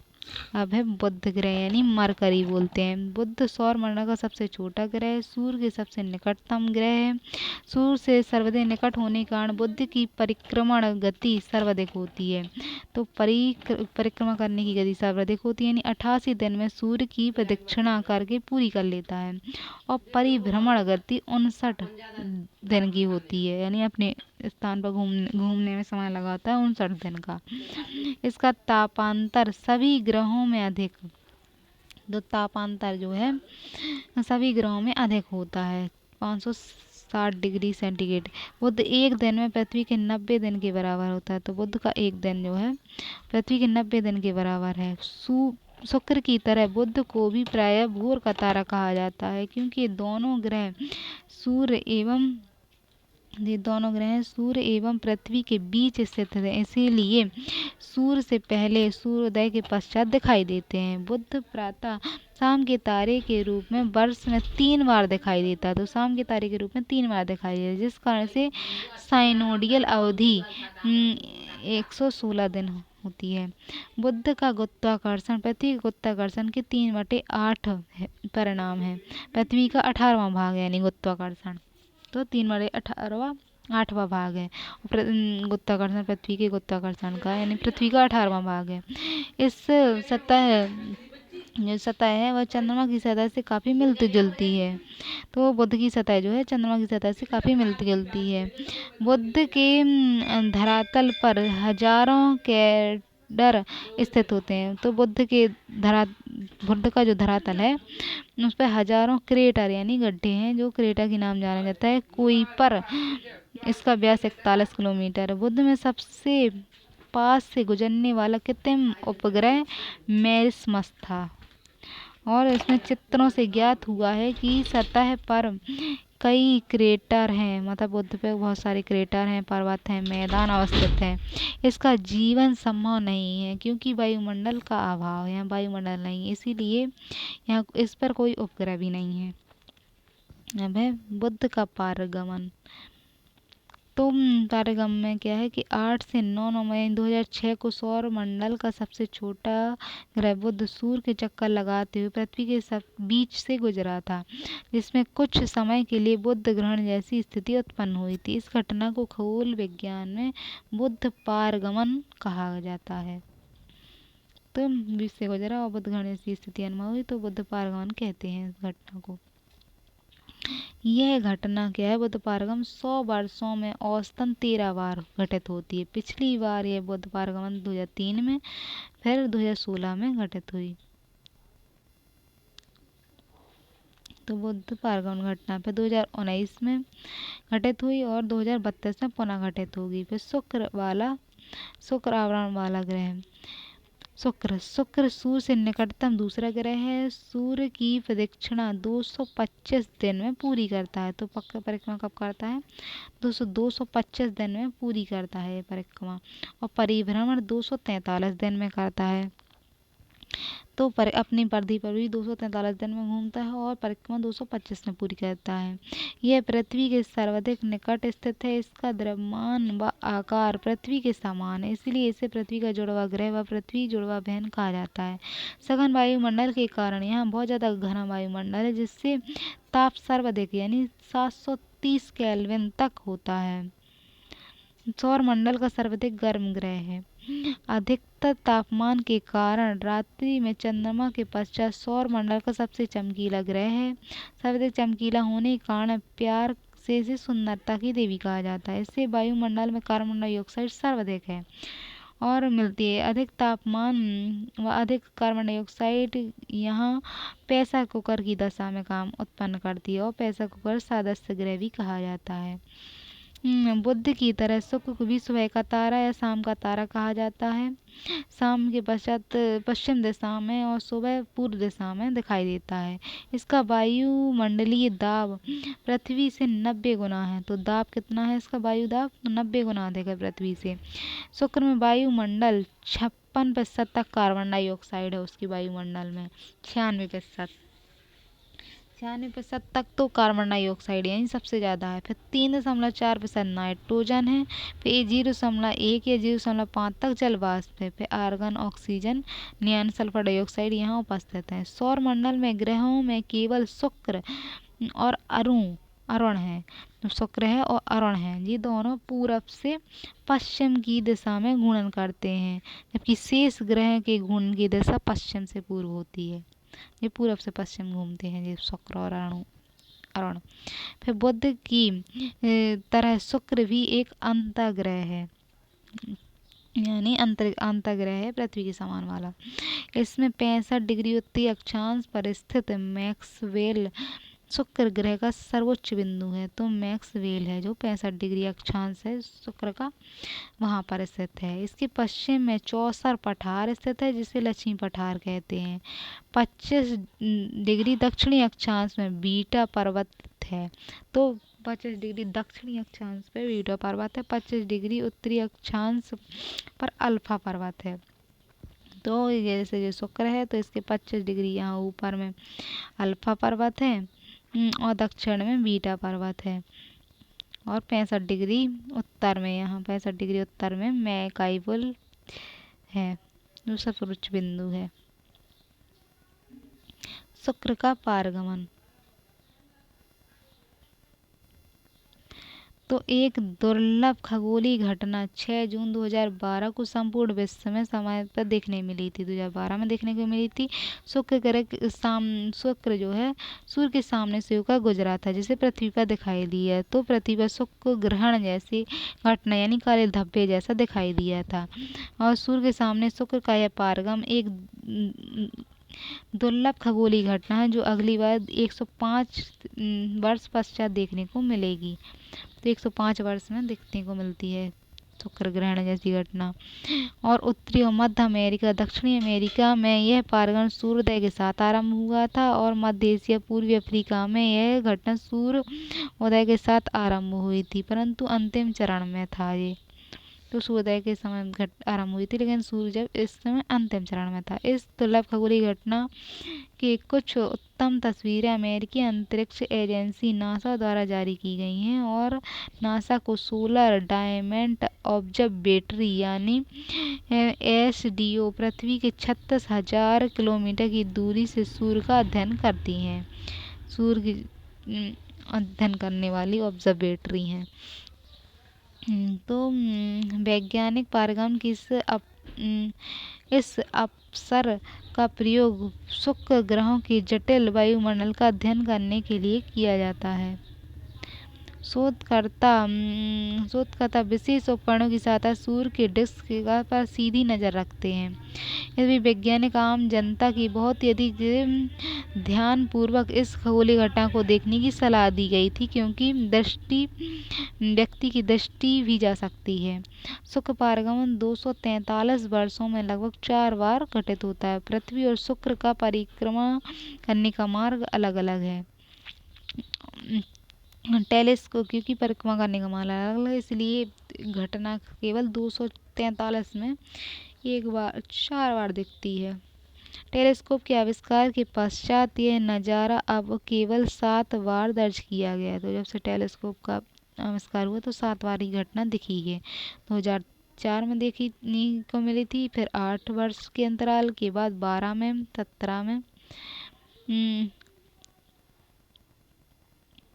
2117 में, 2125 में देखने को मिलेगी। अब पृथ्वी के आकार सौर मंडल का पृथ्वी जो है सूर्य आकार में क्या है 5वां सबसे बड़ा, सूर्य से दूरी पर आकार में 5वां और दूरी पर तीसरा ग्रह है, और शुक्र मंगल के बीच स्थित है। तो वायुमंडल क्या है, जलमंडल के विकास और उसमें बनाए रखने के लिए काफी बड़ा ग्रह है। तो जलमंडल के हिसाब से बहुत अच्छा ग्रह है। पृथ्वी अक्ष पर पश्चिम से पूर्व की ओर भ्रमण करती है और 23 सही 1/2 डिग्री झुकी हुई है अपने अक्ष पर। परिक्रमा इसका 365 दिन में 1/4 दिन में पूरा करती है। सूर्य से औसत दूरी 15 करोड़ किलोमीटर है। तो 15 करोड़ किलोमीटर दूरी पर है। ऑक्सीजन तापमान, ऑक्सीजन प्रचुर मात्रा में पाई जाती हैं। यहाँ जीवन संभव है। पृथ्वी की अधिकता के जल की अधिकता है पृथ्वी पर, तो इसके कारण नीला ग्रह दिखाई देता है। नीला ग्रह कहते हैं। एकमात्र उपग्रह चंद्रमा है। फिर गोल्डी लॉक जोन, तो गोल्डी लॉक जोन यानी उसे कहते हैं जहाँ जीवन योग्य क्षेत्र होता है। जीवन क्षेत्र पृथ्वी सादृश्य भी कहा जाता है। किसी तारे से उस दूरी वाले क्षेत्र को गोल्डी लॉक जोन कहा जाता है जिस पर किसी ग्रह की सतह पर तरल जल काफी मात्रा में मौजूद होता है। वहाँ निवास योग्य क्षेत्र अंतरिक्ष में किन्हीं 2 क्षेत्रों का विच्छेदन बिंदु क्षेत्र है जिन्हें जीवन हेतु सहायक होना चाहिए। मंगल ग्रह, मंगल लाल गेंद की भांति प्रतीत होता है, इस कारण इसे लाल ग्रह कहते हैं। लाल दिखने के कारण इसे आयरन ऑक्साइड की अधिकता है। इसमें अक्षीय झुकाव, घूर्णन गति पृथ्वी के समान ही होती है। इसे पृथ्वी सदृश ग्रह कहते हैं। मंगल पर दिन की औसत लंबाई 24 घंटे 37 मिनट 23 सेकंड होती है। 24 घंटे 37 मिनट और 23 सेकंड है। इसका अक्षीय झुकाव 25 डिग्री है। चूंकि यह झुकाव पृथ्वी के झुकाव के लगभग निकट है, इसीलिए पृथ्वी के समान ही मौसम होते हैं। तो यह पृथ्वी के अलावा एकमात्र ऐसा ग्रह है जीवन की संभावना व्यक्त की जा रही है। वायुमंडल दबाव विरल, यानी वायुमंडल का दबाव विरल है। धरातल पर दबाव पृथ्वी के समुद्र तल के वायुमंडल दबाव के 1% से कम है। वायुमंडल की संरचना में कार्बन 95% तक कार्बन डाइऑक्साइड है। तो कार्बन डाई यहाँ ज़्यादा है। नाइट्रोजन 2 से 3% है और 1 से 2% ऑक्सीजन है। तो ऑक्सीजन कम है और कार्बन डाई ज़्यादा है। जल वाष्प कितनी है, 0.01 से 0.01 तक है। फिर क्रिप्टॉन भी है और ज़ीनान भी यहाँ पाई जाती है। मंगल ग्रह पृथ्वी के समान ही 2 ध्रुवीय है। इसका कक्षतल पृथ्वी के 25 डिग्री के कोण से झुका है। मंगल का कक्षतल कितना 25 डिग्री हो रहा है और पृथ्वी का 23.5 डिग्री झुका है। नेक्स ओलंपिया मंगल ग्रह का सर्वोच्च पर्वत है, तो नेक्स ओलंपिया है। माउंट एवरेस्ट की तुलना में 3 गुना अधिक ऊंचा है। ये न केवल इस ग्रह पर न केवल नदी क्रिया के प्रमाण मिलते हैं बल्कि बाढ़ आने के भी प्रमाण मिलते हैं। मंगल ग्रह पर ज्वालामुखी के प्रमाण भी मिलते हैं। इसकी सतह 12 बड़े ज्वालामुखी लावा से ढकी हुई है।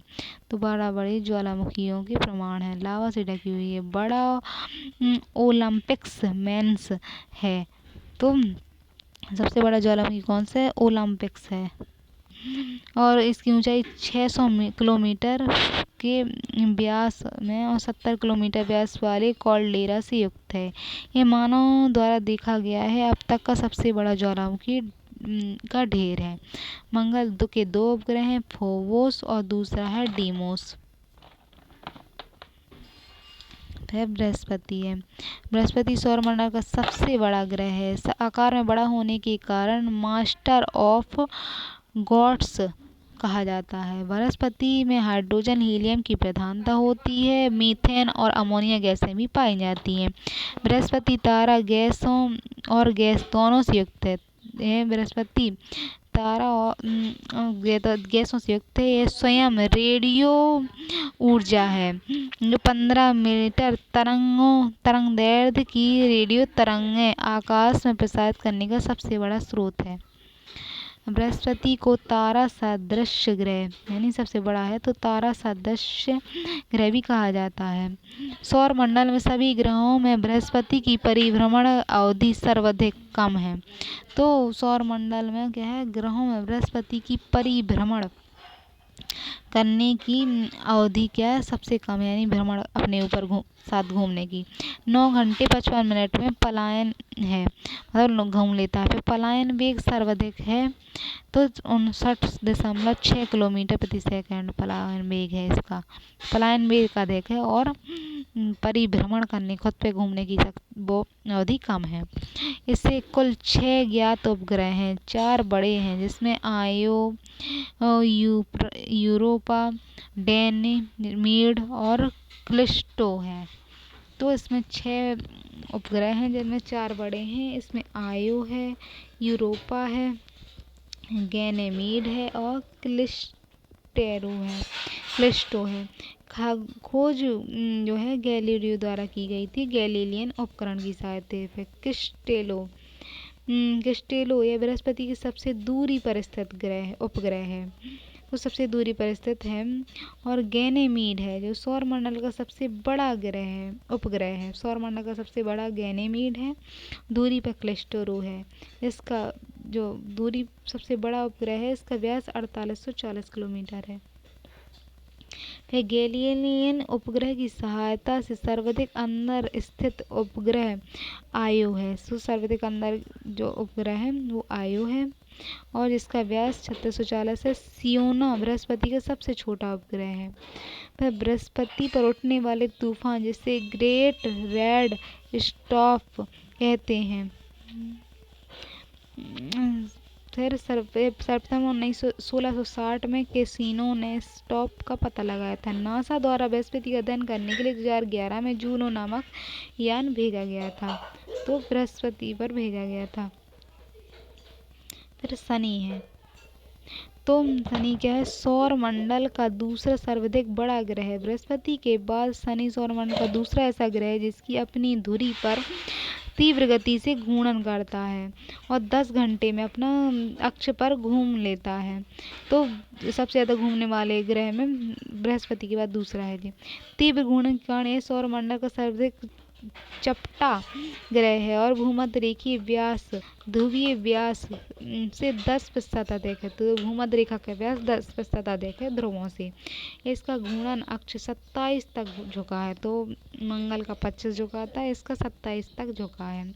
सबसे बड़ी विशेषता इसके मध्य रेखा के चारों ओर पूर्ण विकसित वलयों का होना है। तो इसमें वलय पाए जाते हैं। वलय अत्यंत छोटे कणों से मिलकर बने होते हैं, सामूहिक रूप में गुरुत्वाकर्षण के कारण, समूह में होते हैं, गुरुत्वाकर्षण के कारण परिक्रमा करते हैं इसकी। बृहस्पति के रासायनिक संगठन में मुख्य रूप से हाइड्रोजन और हीलियम के रूप में कुल मीथेन भी पाई जाती है। इसके चारों ओर 2 स्पष्ट वलय हैं जो परस्पर एक काली रेखा द्वारा पृथक किए गए हैं, जिसे कैसेनी डिवीजन कहते हैं। शनि गैसों का गोला कहा जाता है। शनि के उपग्रहों में 62 हैं और शनि का सबसे बड़ा उपग्रह टाइटन है। पैन शनि का सबसे छोटा ग्रह है, तो टाइटन सबसे बड़ा है और पैन छोटा है। इसका व्यास 20 किलोमीटर है पैन का। सौर मंडल का यह एकमात्र ग्रह है जिसका अपना स्थायी वायुमंडल है। तो स्थायी वायुमंडल है जिस पर अपना स्थायी वायुमंडल है, जिसके ठोस पिंडों का व्यास 50-60 किलोमीटर है। टाइटन के धरातल पर वायुमंडलीय दाब पृथ्वी के समुद्र तल के वायु दाब का 1.5 गुना अधिक है। तो जो टाइटन उपग्रह है उस पर क्या है, पृथ्वी के समुद्र तल की जो दाब है उससे 1.5 गुना अधिक है यहाँ पे दाब। शनि दूसरा सबसे बड़ा उपग्रह रिया है। तो पहला बड़ा उपग्रह टाइटन है, दूसरा रिया है। इसे यूरोपेट्स तीसरा सबसे बड़ा ग्रह है जिसका व्यास 400 है। तो इस तरह शनि के सब ग्रह हैं और इसमें सर्वाधिक परावर्तन वाला उपग्रह है, सर्वाधिक पास स्थित है मिसिसमस। फिर अरुण हरा ग्रह है, स्वर्ग का देवता कहा जाता है अरुण। यह एक शीत ग्रह है जिसकी खोज 1781 में जर्मन खगोल विलियम हर्शेल द्वारा की गई थी। 1781 में की गई थी इसकी खोज। और इस ग्रह के नामकरण में ग्रीक देवता यूनान के नाम पर किया गया है। यह पृथ्वी के इस पृथ्वी से 14 से 15 गुना बड़ा है ग्रह है। तो पृथ्वी से 14 से 15 गुना बड़ा है ये। और इसका घनत्व पृथ्वी के समान है। तो घनत्व कितना है? तो पृथ्वी के समान है इसका घनत्व। ये ध्रुवों पर चपटा है। तो घनत्व पृथ्वी के समान है, ध्रुवों पर चपटा है और द्रव्यमान 14 से 15 गुना है पृथ्वी से। ये वायुमंडल में मीथेन संकेंद्रण अधिक होता है। इस कारण से दूरबीन से देखने पर यह हरे डिस्क के रूप में दिखाई देता है। हरा ग्रह कहा जाता है। इसका एक महत्वपूर्ण विशेषता यह है कि इसका घूर्णन अक्ष इसके अक्षीय प्लन के अनुरूप है, यानी अक्षीय झुकाव 82 डिग्री है। तो 82 डिग्री तक झुका हुआ है। सूर्य की भांति इसकी घूर्णन दिशा तो शुक्र की भांति इसकी घूर्णन दिशा उपग्रह की दिशा है तथा इसके उपग्रहों के परिक्रमण की दिशा घड़ी की सुई के अनुरूप है। तो घड़ी की सुई के अनुरूप इसके उपग्रह हैं वो घूमते हैं। इसकी कक्षीय परिक्रमण दिशा पश्चिम से, कक्षा में परिक्रमा किस तरह से करता है? तो पश्चिम से पूर्व की ओर करता है और घड़ी की सुई के विपरीत है। और एक ऐसा ग्रह है जिसका कोई न कोई ध्रुव किसी कक्षा के रूप में सूर्य के सम्मुख होता है। तो कोई ध्रुव होता है जो सूर्य के सम्मुख होता है, क्योंकि वो लेटा सा टाइप है। सौर मंडल का एकमात्र ग्रह है जो सूर्य की परिक्रमा के समय एक ध्रुव से दूसरे ध्रुव तक सदैव सूर्य के सामने रहता है। तो ध्रुव हैं जो हमेशा कोई ना कोई ध्रुव सूर्य के सामने होता है। चूँकि इसके अक्ष पर 82 डिग्री होता है, अक्ष झुकाव 82 डिग्री है, इसीलिए इसे लेटा हुआ ग्रह कहते हैं। सौरमंडल का 7वां आकार में तीसरा बड़ा ग्रह है और सूर्योदय पश्चिम दिशा में होता है, सूर्यास्त पूर्व दिशा में होता है। ठंडा ग्रह है और दिन भर लगभग 11 घंटे का होता है, दिन 11 घंटे का होता है। इसके तारे चारों ओर शनि की भांति 5 वलय होते हैं, alpha, beta, gamma, delta, epsilon. तो ये सारे 5 वलय हैं, अल्फा, बीटा, गामा, डेल्टा और इप्सिलॉन। उपग्रहों में संभावित संख्या 27 है। 27 संभावित उपग्रह हैं। इसकी सबसे बड़ा टाइटेनिया है, तो टाइटेनिया है इसका सबसे। छोटा ग्रह कौन सा है? तो कॉर्डेलिया है 26 किलोमीटर का है। उपग्रह का हरा रंग है मीथेन के कारण, और मीथेन का संकेंद्रण अधिक होता है। टेम्परेचर कितना है? -330 फ़ारेनहाइट से -223 डिग्री सेंटीग्रेड तक है।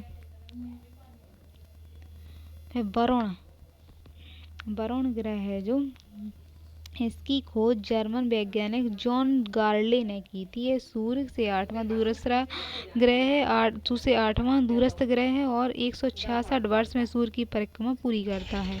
तो 166 वर्ष लगते हैं इसे। वायुमंडल में हाइड्रोजन, हीलियम, मीथेन, अमोनिया पाए जाते हैं। रंग पीला होता है। सर ये वरुण 8वां ग्रह है। इसका सबसे बड़ा उपग्रह टिटन है। इसका व्यास कितना है? तो 2705 किलोमीटर है। सौर मंडल में सबसे ठंडा पिंड माना जाता है। इसका तापमान -235 डिग्री सेल्सियस है। फिर टिटन वरुण के प्रतिकूल दिशा पूरब से पश्चिम में घूमता है। तो पूरब से पश्चिम घूमता है। इसका दूसरा ग्रह है नेरेइड है। ये कक्षा मंडल में सर्वाधिक उपकेंद्री हैं। 6 अन्य उपग्रह हैं इसके। इनके 6 उपग्रह हैं और इसे N1, N2, N3, N4, N5, N6 आदि नाम दिए गए हैं। फिर प्लूटो, प्लूटो या कुबेर। प्लूटो की खोज 1930 में क्लाइड टॉमबैग ने की थी। फिर 9वां सबसे छोटा ग्रह माना गया था, लेकिन 2004 में 24 अगस्त 2006 को चेक गणराज्य प्रयाग में इंटरनेशनल एस्ट्रोनॉमिकल यूनियन ने इस सम्मेलन में वैज्ञानिकों द्वारा छठा इसे दर्जा छीन लिया ग्रह का। सम्मेलन में 75 देशों के 2500 वैज्ञानिकों ने ग्रह की नई परिभाषा दी। उन्होंने ठोस के अनुसार ऐसा ठोस पे जिनका अपना गुरुत्वाकर्षण हो, जिसके कारण वह गोल हो और सूर्य का चक्कर लगाता हो, ग्रह के दर्जे में आएगा, साथ ही उसकी पड़ोसी कक्षा के रास्ते में नहीं आता हो। प्लूटो की समस्या यह थी कि यह नेपच्यून की कक्षा को ओवरलैप करता था, इसीलिए इसे हटा दिया। फिर सीसीस, सेरोन और इरिस के ग्रह मानने के विचार को ही अस्वीकार कर दिया गया। बोना ग्रह का दर्जा दिया गया है और 8वां ग्रह रखा गया है। सौरमंडल में 8 ग्रह रह गए हैं। उपग्रह क्या हैं? तो उपग्रह वे आकाशीय पिंड जो अपने ग्रहों की परिक्रमा करते हैं, साथ ही सूर्य की परिक्रमा भी करते हैं, प्राकृतिक उपग्रह कहलाते हैं। उपग्रहों की तरह उपग्रह भी प्रकाश नहीं होता, मतलब ग्रहों की तरह इनमें भी प्रकाश नहीं होता, सूर्य से प्रकाश और उसमें प्राप्त करते हैं। चांद एक उपग्रह, हमारी पृथ्वी का एकमात्र उपग्रह चंद्रमा है। बुध शुक्र का कोई उपग्रह नहीं है। मंगल पर 2 उपग्रह हैं। बृहस्पति के 67 सर्वाधिक उपग्रह हैं। शनि पर 62 सर्वाधिक उपग्रह हैं। शनि के चारों ओर घूमती हुई धूल के अनेक छल्ले मिलते हैं, छल्लों से मिलकर बना है। एक विशाल छल्ला है जो इस ग्रह के विशेष रूप से प्रदान करता है। वह चंद्रमा पृथ्वी का एकमात्र उपग्रह है जो भौतिक तत्व, भूगर्भिक वैज्ञानिक अध्ययनों को चंद्र विज्ञान या सेलोग्राफी कहा गया है। तो चंद्रमा का जो भूगर्भ का अध्ययन करता है उसे सेलोनोग्राफी कहा गया है। चंद्रमा का गुरुत्वाकर्षण पृथ्वी के गुरुत्वाकर्षण का 1/6 भाग यानी 1/6 है। कम गुरुत्वाकर्षण के कारण चंद्रमा पर वायुमंडल का अभाव है। वायु या जल अभाव, वायु नहीं है यहाँ, जल अभाव है। जल तो मौसम तत्व जैसे बादल, पवन, वर्षा, हिम, कोहरा आदि नहीं मिलते हैं। तो मौसम के अभाव में चंद्रमा के स्थल रूप स्थायी है और वायु और जल के अभाव के कारण चंद्रमा के धरातल पर तापमान में अंतर अधिक पाया जाता है। फिर चंद्रमा का दिन का तापमान 214 डिग्री सेंटीग्रेड और रात का तापमान -243 डिग्री सेंटीग्रेड होता है। तो कितना ज़्यादा अंतर होता है। यह सूर्योदय का तापमान, सूर्योदय जब होता है तो तापमान -58 डिग्री सेल्सियस होता है। धरातल के सबसे बड़े स्वरूप स्थल में सागर या मारिया कहा जाता है। चंद्रमा के धरातल पर 14 बड़े सागर हैं, जिनमें सबसे बड़ा सागर मेयर एम्बेसियम है। सागर हैं 14 बड़े सागर हैं। मेयर एम्बियम सबसे बड़ा है। फिर फुहार सागर है, फुहार सागर कहा जाता है। मेरियर नोब्रियम बादलों का सागर है। मेयर नेक्टरिस अमृत का सागर कहा जाता है। मेयर टार्क्विल लिप्टिक्स शांत सागर है। इस तरह सागर हैं। और चंद्रमा के धरातल पर 3000 से अधिक क्रेटर मिलते हैं। सबसे बड़े क्रेटर क्लाविसियस है। चंद्रमा का आकार पृथ्वी के आकार का लगभग 1/4 है। जो चंद्रमा का आकार पृथ्वी के आकार का 1/4 भाग है। और अनेक पर्वत पाए जाते हैं इस पे। तो आल्पस, एपिनाइस, कारपेंथिन आदि हैं। लिवनिट्स पर्वत चंद्रमा का सर्वोच्च पर्वत है। तो लिवनिट्स पर्वत है जो चंद्रमा का सर्वोच्च पर्वत है और जिसकी ऊंचाई 8000 मीटर से अधिक है। इसकी गहराई घाटियां भी मिलती हैं, तो गहरी घाटियां हैं। अल्पाइन घाटी। चंद्रमा की धरातल की संरचना में 58% ऑक्सीजन का ही है। तो धरातल में 58% ऑक्सीजन है और सिलिका 20% है। मिश्रण है, मिश्रित रूप में मिलते हैं। एल्यूमीनियम, कैल्शियम, लोहा, मैग्नीज, टाइटेनियम युक्त मिश्रण आदि भी पाए जाते हैं। चंद्रमा को जीवाश्म ग्रह कहा जाता है। इसकी पृथ्वी से औसत दूरी कितनी है? तो पृथ्वी से औसत दूरी 3,84,000 किलोमीटर है। चंद्रमा 3,84,000 किलोमीटर। चंद्रमा के प्रकाश को पृथ्वी पहुंचने में 1.25 सेकंड का समय लगता है। पृथ्वी की परिक्रमा करता है। दो दीर्घवृत्ताकार कक्षा में ये पृथ्वी की परिक्रमा करता है और चंद्रमा अपनी धुरी पर घूर्णन भी करता है, अपनी धुरी पर भी घूमता है और पृथ्वी की परिक्रमा भी करता है। तो परिक्रमा और घूर्णन की अवधि समान यानी 27 दिन 7 घंटा 43 मिनट है। चंद्रमा अपने चारों ओर अपनी दीर्घवृत्ताकार कक्षा में मतलब अपने पृथ्वी के चारों ओर घूमता है और अपनी दीर्घवृत्ताकार कक्षा में 27 दिन 7 घंटे 43 मिनट 15 सेकंड में परिक्रमा पूरी कर लेता है। इसी अवधि को नक्षत्र मास कहा जाता है। यह अपने अक्ष पर 29 दिन में अपने अक्ष पर क्या है 29 दिन में घूमता है। 12 घंटे 44 मिनट का एक परिक्रमण पूरा करता है। इसी अवधि को चंद्रमास कहा जाता है। ऐसे 12 चंद्रमास की अवधि को चंद्रवर्ष कहा जाता है।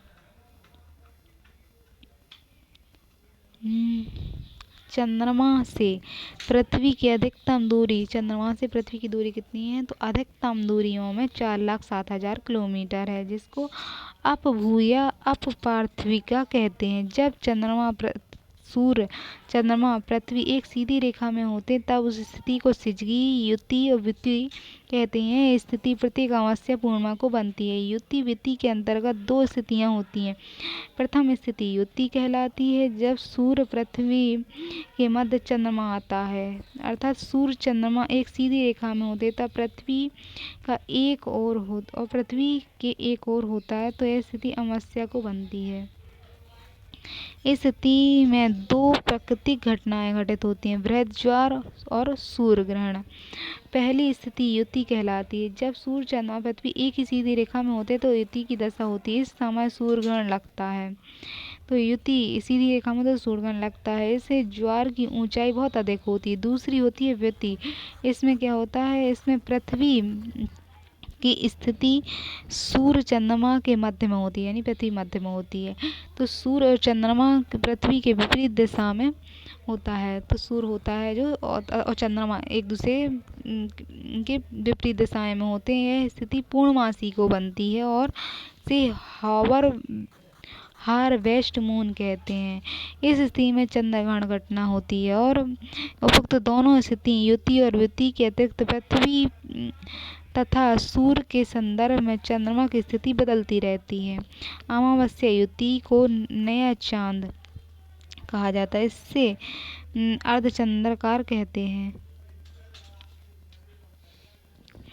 और 3/4 दिन के पश्चात यानी 14वें दिन के पश्चात पूर्णमासी एवं 18/1/2 दिन के पश्चात 26 दिन के पश्चात अर्धचंद्रग्रहण कहते हैं। हम पुनः अमावस्या को कहते हैं। अमावस्या से पूर्णमासी तक चंद्रमा के लगातार आकार बढ़ने को वृद्धिमान चंद्रमा कहा जाता है। चंद्रमा की यह स्थिति शुक्ल पक्ष की अवधि में होती है और पूर्णमासी को अमावस्या के मध्य अवधि में कृष्ण पक्ष। तो पूर्णमासी से जो है पूर्णमासी से अमावस्या की जो अवधि है उसे कृष्ण पक्ष कहा जाता है। इसमें चंद्रमा का आकार लगातार घटता है और घटते आकार को क्षणिकमय चंद्रमा कहते हैं। इस अवधि में 26 दिन बाद चंद्रमा की जो स्थिति बनती है उसे क्षणिकमय अर्धचंद्र कहा जाता है। तो क्षणिकमय अर्धचंद्र कहा जाता है इस स्थिति को। और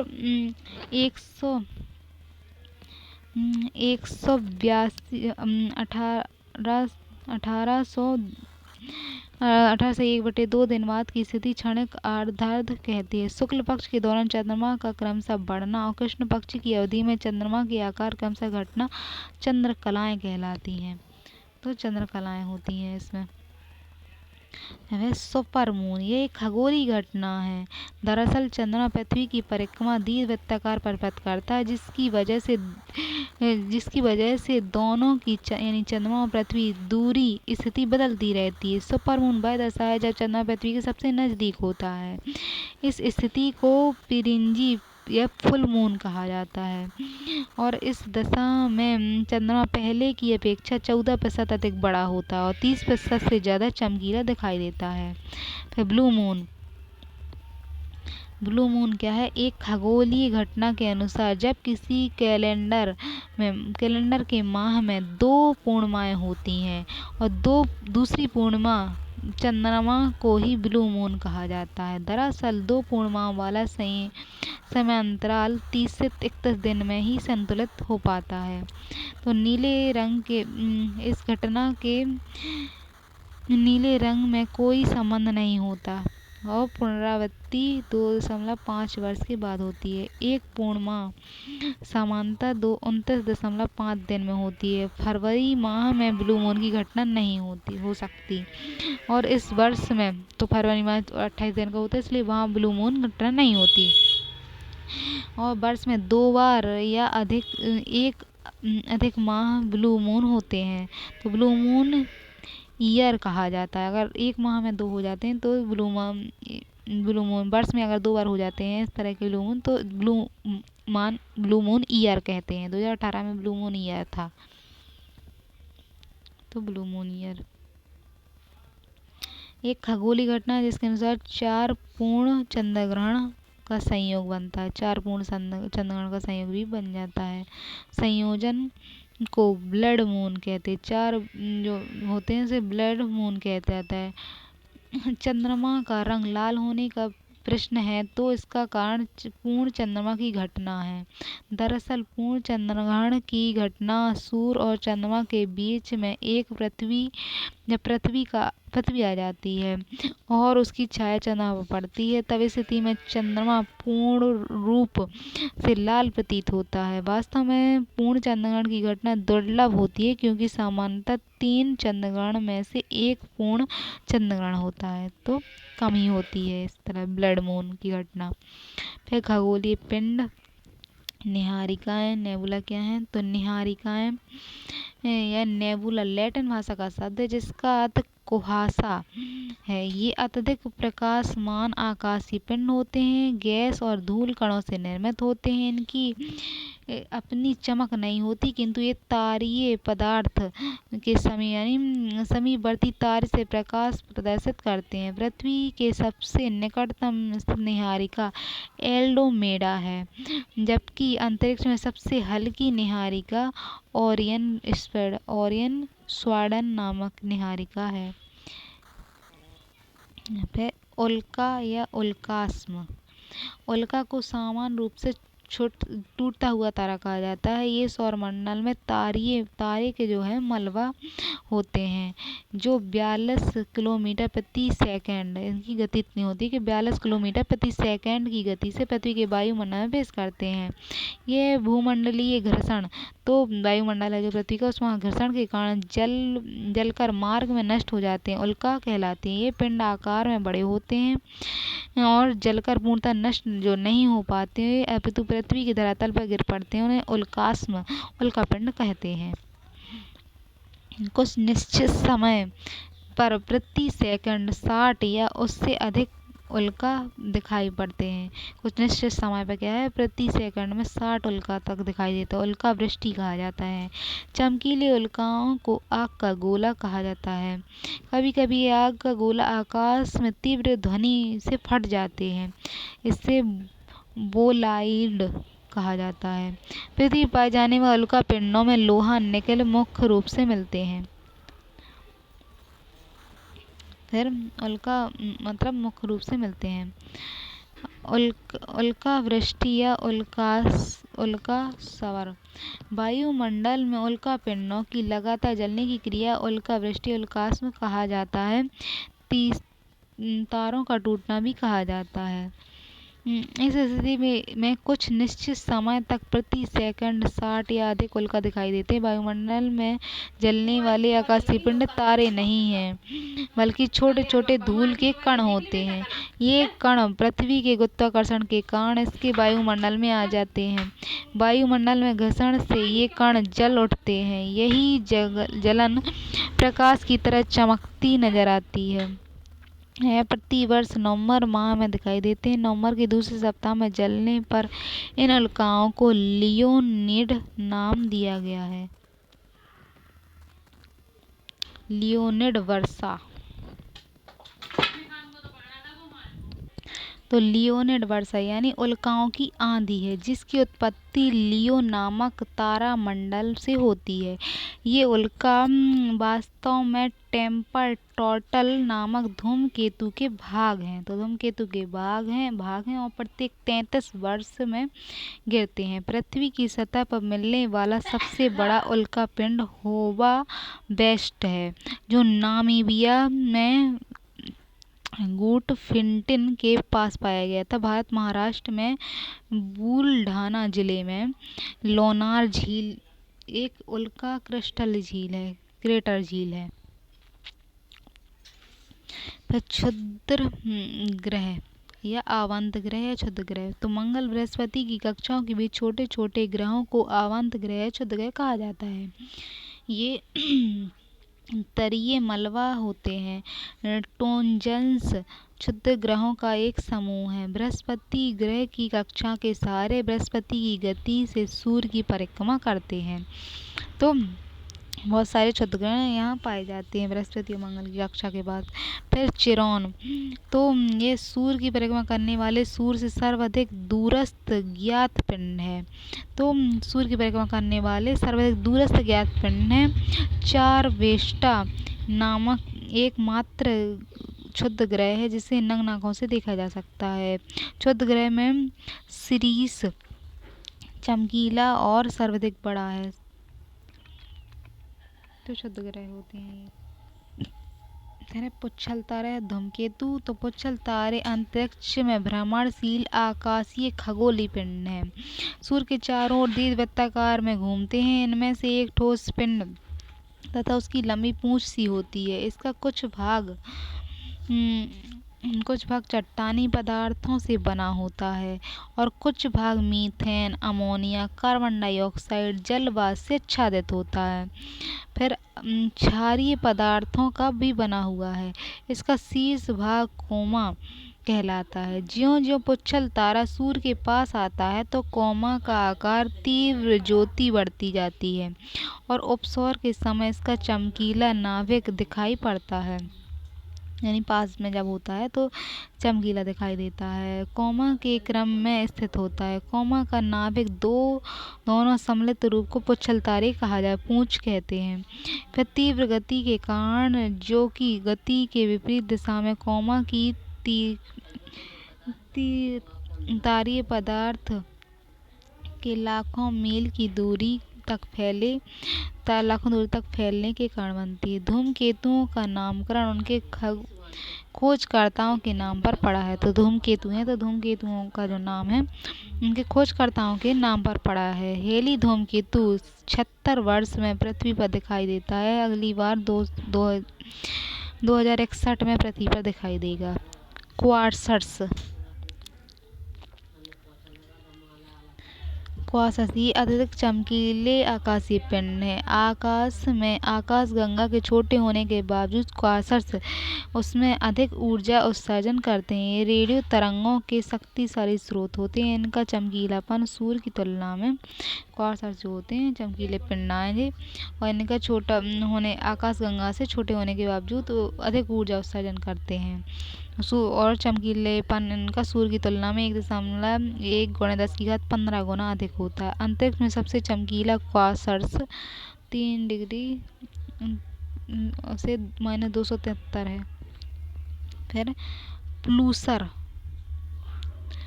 प्लूसर तो ये एक प्रकार के न्यूट्रॉन तारे होते हैं जो तीव्र गति से अपनी धुरी पर घूर्णन करते हुए रेडियो तरंगों का उत्सर्जन करते हैं।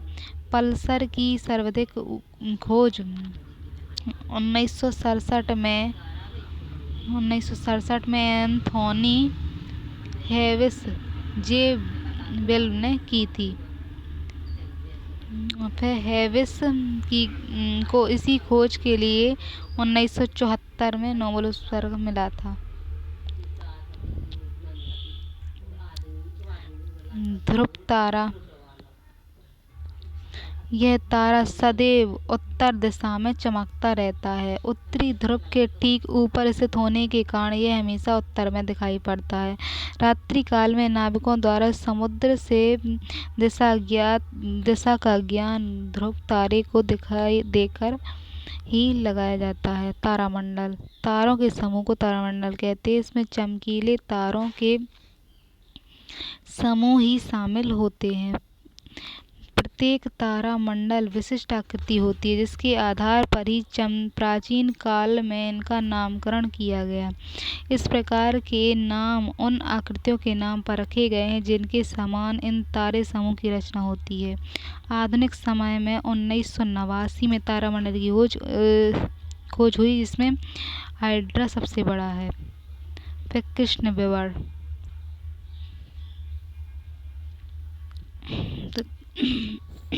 कृष्ण विवर एक विशाल तारे के प्रलयकारी क्षय का अंतिम शेष है। जब किसी विशाल तारे की ऊर्जा प्रक्रिया मंद हो जाती है तो गुरुत्वाकर्षण के कारण उसके ध्रुव केंद्र भाग तेजी से पतन हो जाता है। इस प्रकार के तारे का निरंतर संकुचन व घर्षण चलता रहता है। प्रत्येक घनत्व के कारण प्रकाश किरणों में भी अपनी ओर खींच लेते हैं, किसी भी प्रकार की किरणों से बाहर नहीं रहती। यह दूसरे तारे के पदार्थ को गैस के रूप में खींचता रहता है। आधुनिक खोजकर्ताओं के अनुसार ऐसा माना गया है कि किसी तारे का द्रव्यमान सौर द्रव्यमान से अधिक हो जाता है तो वह काला विवर यानी ब्लैक होल बन जाता है। वह सौर मंडल को एक नज़र में देखना। प्रकाश वर्ष खगोलीय दूरी का मापक है, जो एक वर्ष में तय की गई दूरी के बराबर होता है। फिर 24 अगस्त 2006 को IAU की घटना ने जो सम्मेलन हो उसमें प्लूटो को ग्रह से दर्जे से समाप्त कर दिया गया। ग्रह की संख्या 8 रह गई है। वो शुक्र, पृथ्वी, मंगल, शनि और वरुण है।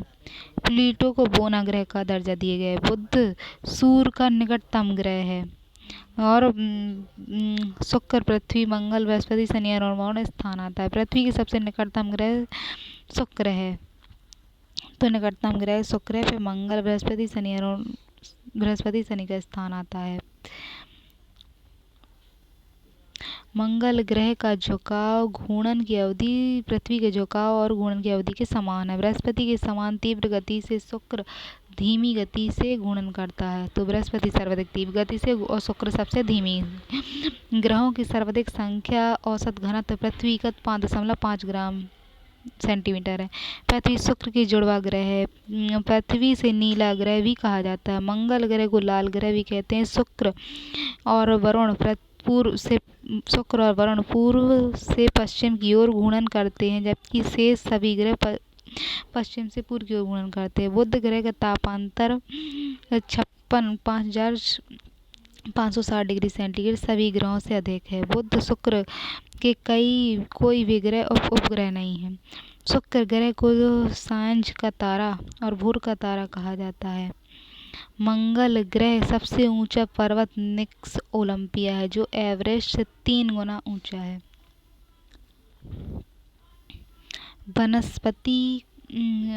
बृहस्पति ग्रह को गैसों का गोला कहा जाता है। शनि ग्रह का एक उपग्रह फोबोस है, शनि की कक्षा के विपरीत दिशा में परिक्रमा करता है। वरुण ग्रह के वायुमंडल में मीथेन अधिकता के कारण दूरदर्शी देखने पर यह हरा दिखाई देता है। अरुण ग्रह सूर्योदय पश्चिम दिशा में और सूर्यास्त पूर्व दिशा में होता है। बृहस्पति सौरमंडल का सबसे बड़ा ग्रह है। सौरमंडल से सभी ग्रहों को बुध ग्रह की कक्षीय गति सर्वाधिक होती है। आकार में सभी ग्रहों में सबसे बड़ा ग्रह होने के कारण बृहस्पति को मास्टर ऑफ गाइड्स कहा जाता है। शनि ग्रह का सबसे बड़ा उपग्रह टाइटन है और अपना वायुमंडल होता है इसका शनि का। चंद्रमा के धरातल पर सब सागर मेयर इम्बियर है, जिसे फुहार सागर कहा जाता है। चंद्रमा का सर्वोच्च पर्वत लिवनिस लिमरिज पर्वत है। सूर्य को इसके केंद्र के चारों परिक्रमा करने में 250 मिलियन वर्ष का समय लगता है और ब्रह्मांड वर्ष कहा जाता है। सूर्य मुख्यतः हाइड्रोजन से निर्मित है। क्षुद्र ग्रह बृहस्पति मंगल के मध्य में संचालित होते हैं। सूर्य पृथ्वी के सर्वाधिक समीप है। सूर्य जो पृथ्वी के सर्वाधिक समीप स्थित तारा है। मैक्सिमा सेंचुरी का स्थान आता है। सूर्य के चारों अनियंत्रित कक्षा में घूमने वाले आकाशीय पिंडों को उल्का कहते हैं। मंगल ग्रह का झुकाव कितना है तो 23.5 डिग्री कक्षीय झुकाव 23 डिग्री 39 तक। दिन की अवधि 24 घंटा और दिन की अवधि कितनी होती है वहाँ 24 घंटे 37 मिनट 23 सेकंड। पृथ्वी का अक्षीय झुकाव दिन की अवधि के लगातार समतुल्य है। ग्रह के पास ऊर्जा का कोई सतत स्रोत नहीं है परंतु सूर्य के प्रकाश चमकते हैं। आकाशगंगा को सर्पाकार गैलेक्सी के रूप में वर्णित किया गया है। चंद्रमा पर स्थित वह स्थान जहां नील्स आर्मस्ट्रॉन्ग एवं एडविन एल्ड्रिन ने 1969 में सर्वप्रथम कदम रखा वह शांति का समुद्र कहलाता है। फिर बृहस्पति ग्रह के सर्वाधिक 62 उपग्रह हैं। बृहस्पति तारे के दोनों के लक्षण पाए जाते हैं। बृहस्पति की परिक्रमण अवधि सभी ग्रहों में सबसे कम है। चंद्रमा को पृथ्वी की किरणों को पृथ्वी तक पहुंचने में 1.25 सेकंड लगते हैं। चंद्रमा का आकार पृथ्वी के आकार का 1/4 भाग है। और उल्काओं की बौछार के कारण चंद्रमा क्रेटर की प्रधानता है। फिर एक ही महीने में 2 पूर्णिमाएं होती हैं इसे ब्लू मून कहा जाता है। 1999 में एक ही वर्ष में 2 महीने में जनवरी और मार्च में ब्लू मून की घटना घटित हुई थी। फिर न्यूटन तारा क्या है खोज सर्वप्रथम 1967 में जिस जोलिन बेल ने की न्यूटन तारा काफी तीव्र गति से घूर्णन करता है एवं विद्युत चुम्बकीय तरंगों का उत्सर्जन करता है। इसे पल्सर कहते हैं। सुपरनोवा के पश्चात बड़े तारे अत्यधिक गुरुत्वाकर्षण के कारण काफी संकुचित एवं संघनित हो जाते हैं। इसका घनत्व अत्यधिक होता है। अत्यधिक घनत्व के कारण कोई भी पदार्थ यहाँ तक कि सूर्य का प्रकाश भी इसके गुरुत्वाकर्षण से नहीं बच पाता। तो सुपरनोवा है सूर्य। यही कारण है कि कृष्ण छिद्र जो है 1.4 ms चंद्रशेखर सीमा कहते हैं। जब एक छोटा तारा का द्रव्यमान 1.4 ms सूर्य के द्रव्यमान के 1.2 गुना से अधिक ना हो इसे कम कहा जाता है। सुपरनोवा विस्फोट के बाद अपनी नाभिकीय ऊर्जा खोकर श्वेत वामन में बदल जाता है। इसका आकार पृथ्वी के आकार से छोटा होता है परंतु केंद्रीय भाग का घनत्व 18 ग्राम सेंटीमीटर है। जीवाश्म तारा कहते हैं। श्वेत वामन ठंडा होकर काला वामन बन जाता है और फिर विस्फोट के पश्चात तारे का केवल केंद्रीय भाग ही बचा रहता है। इसका घनत्व अधिक होता है और अधिक गुरुत्वाकर्षण के कारण ये सभी तत्व न्यूटन के रूप में संगठित हो जाते हैं। जैसे न्यूटन तारा घनत्व 10 ग्राम cc होता है।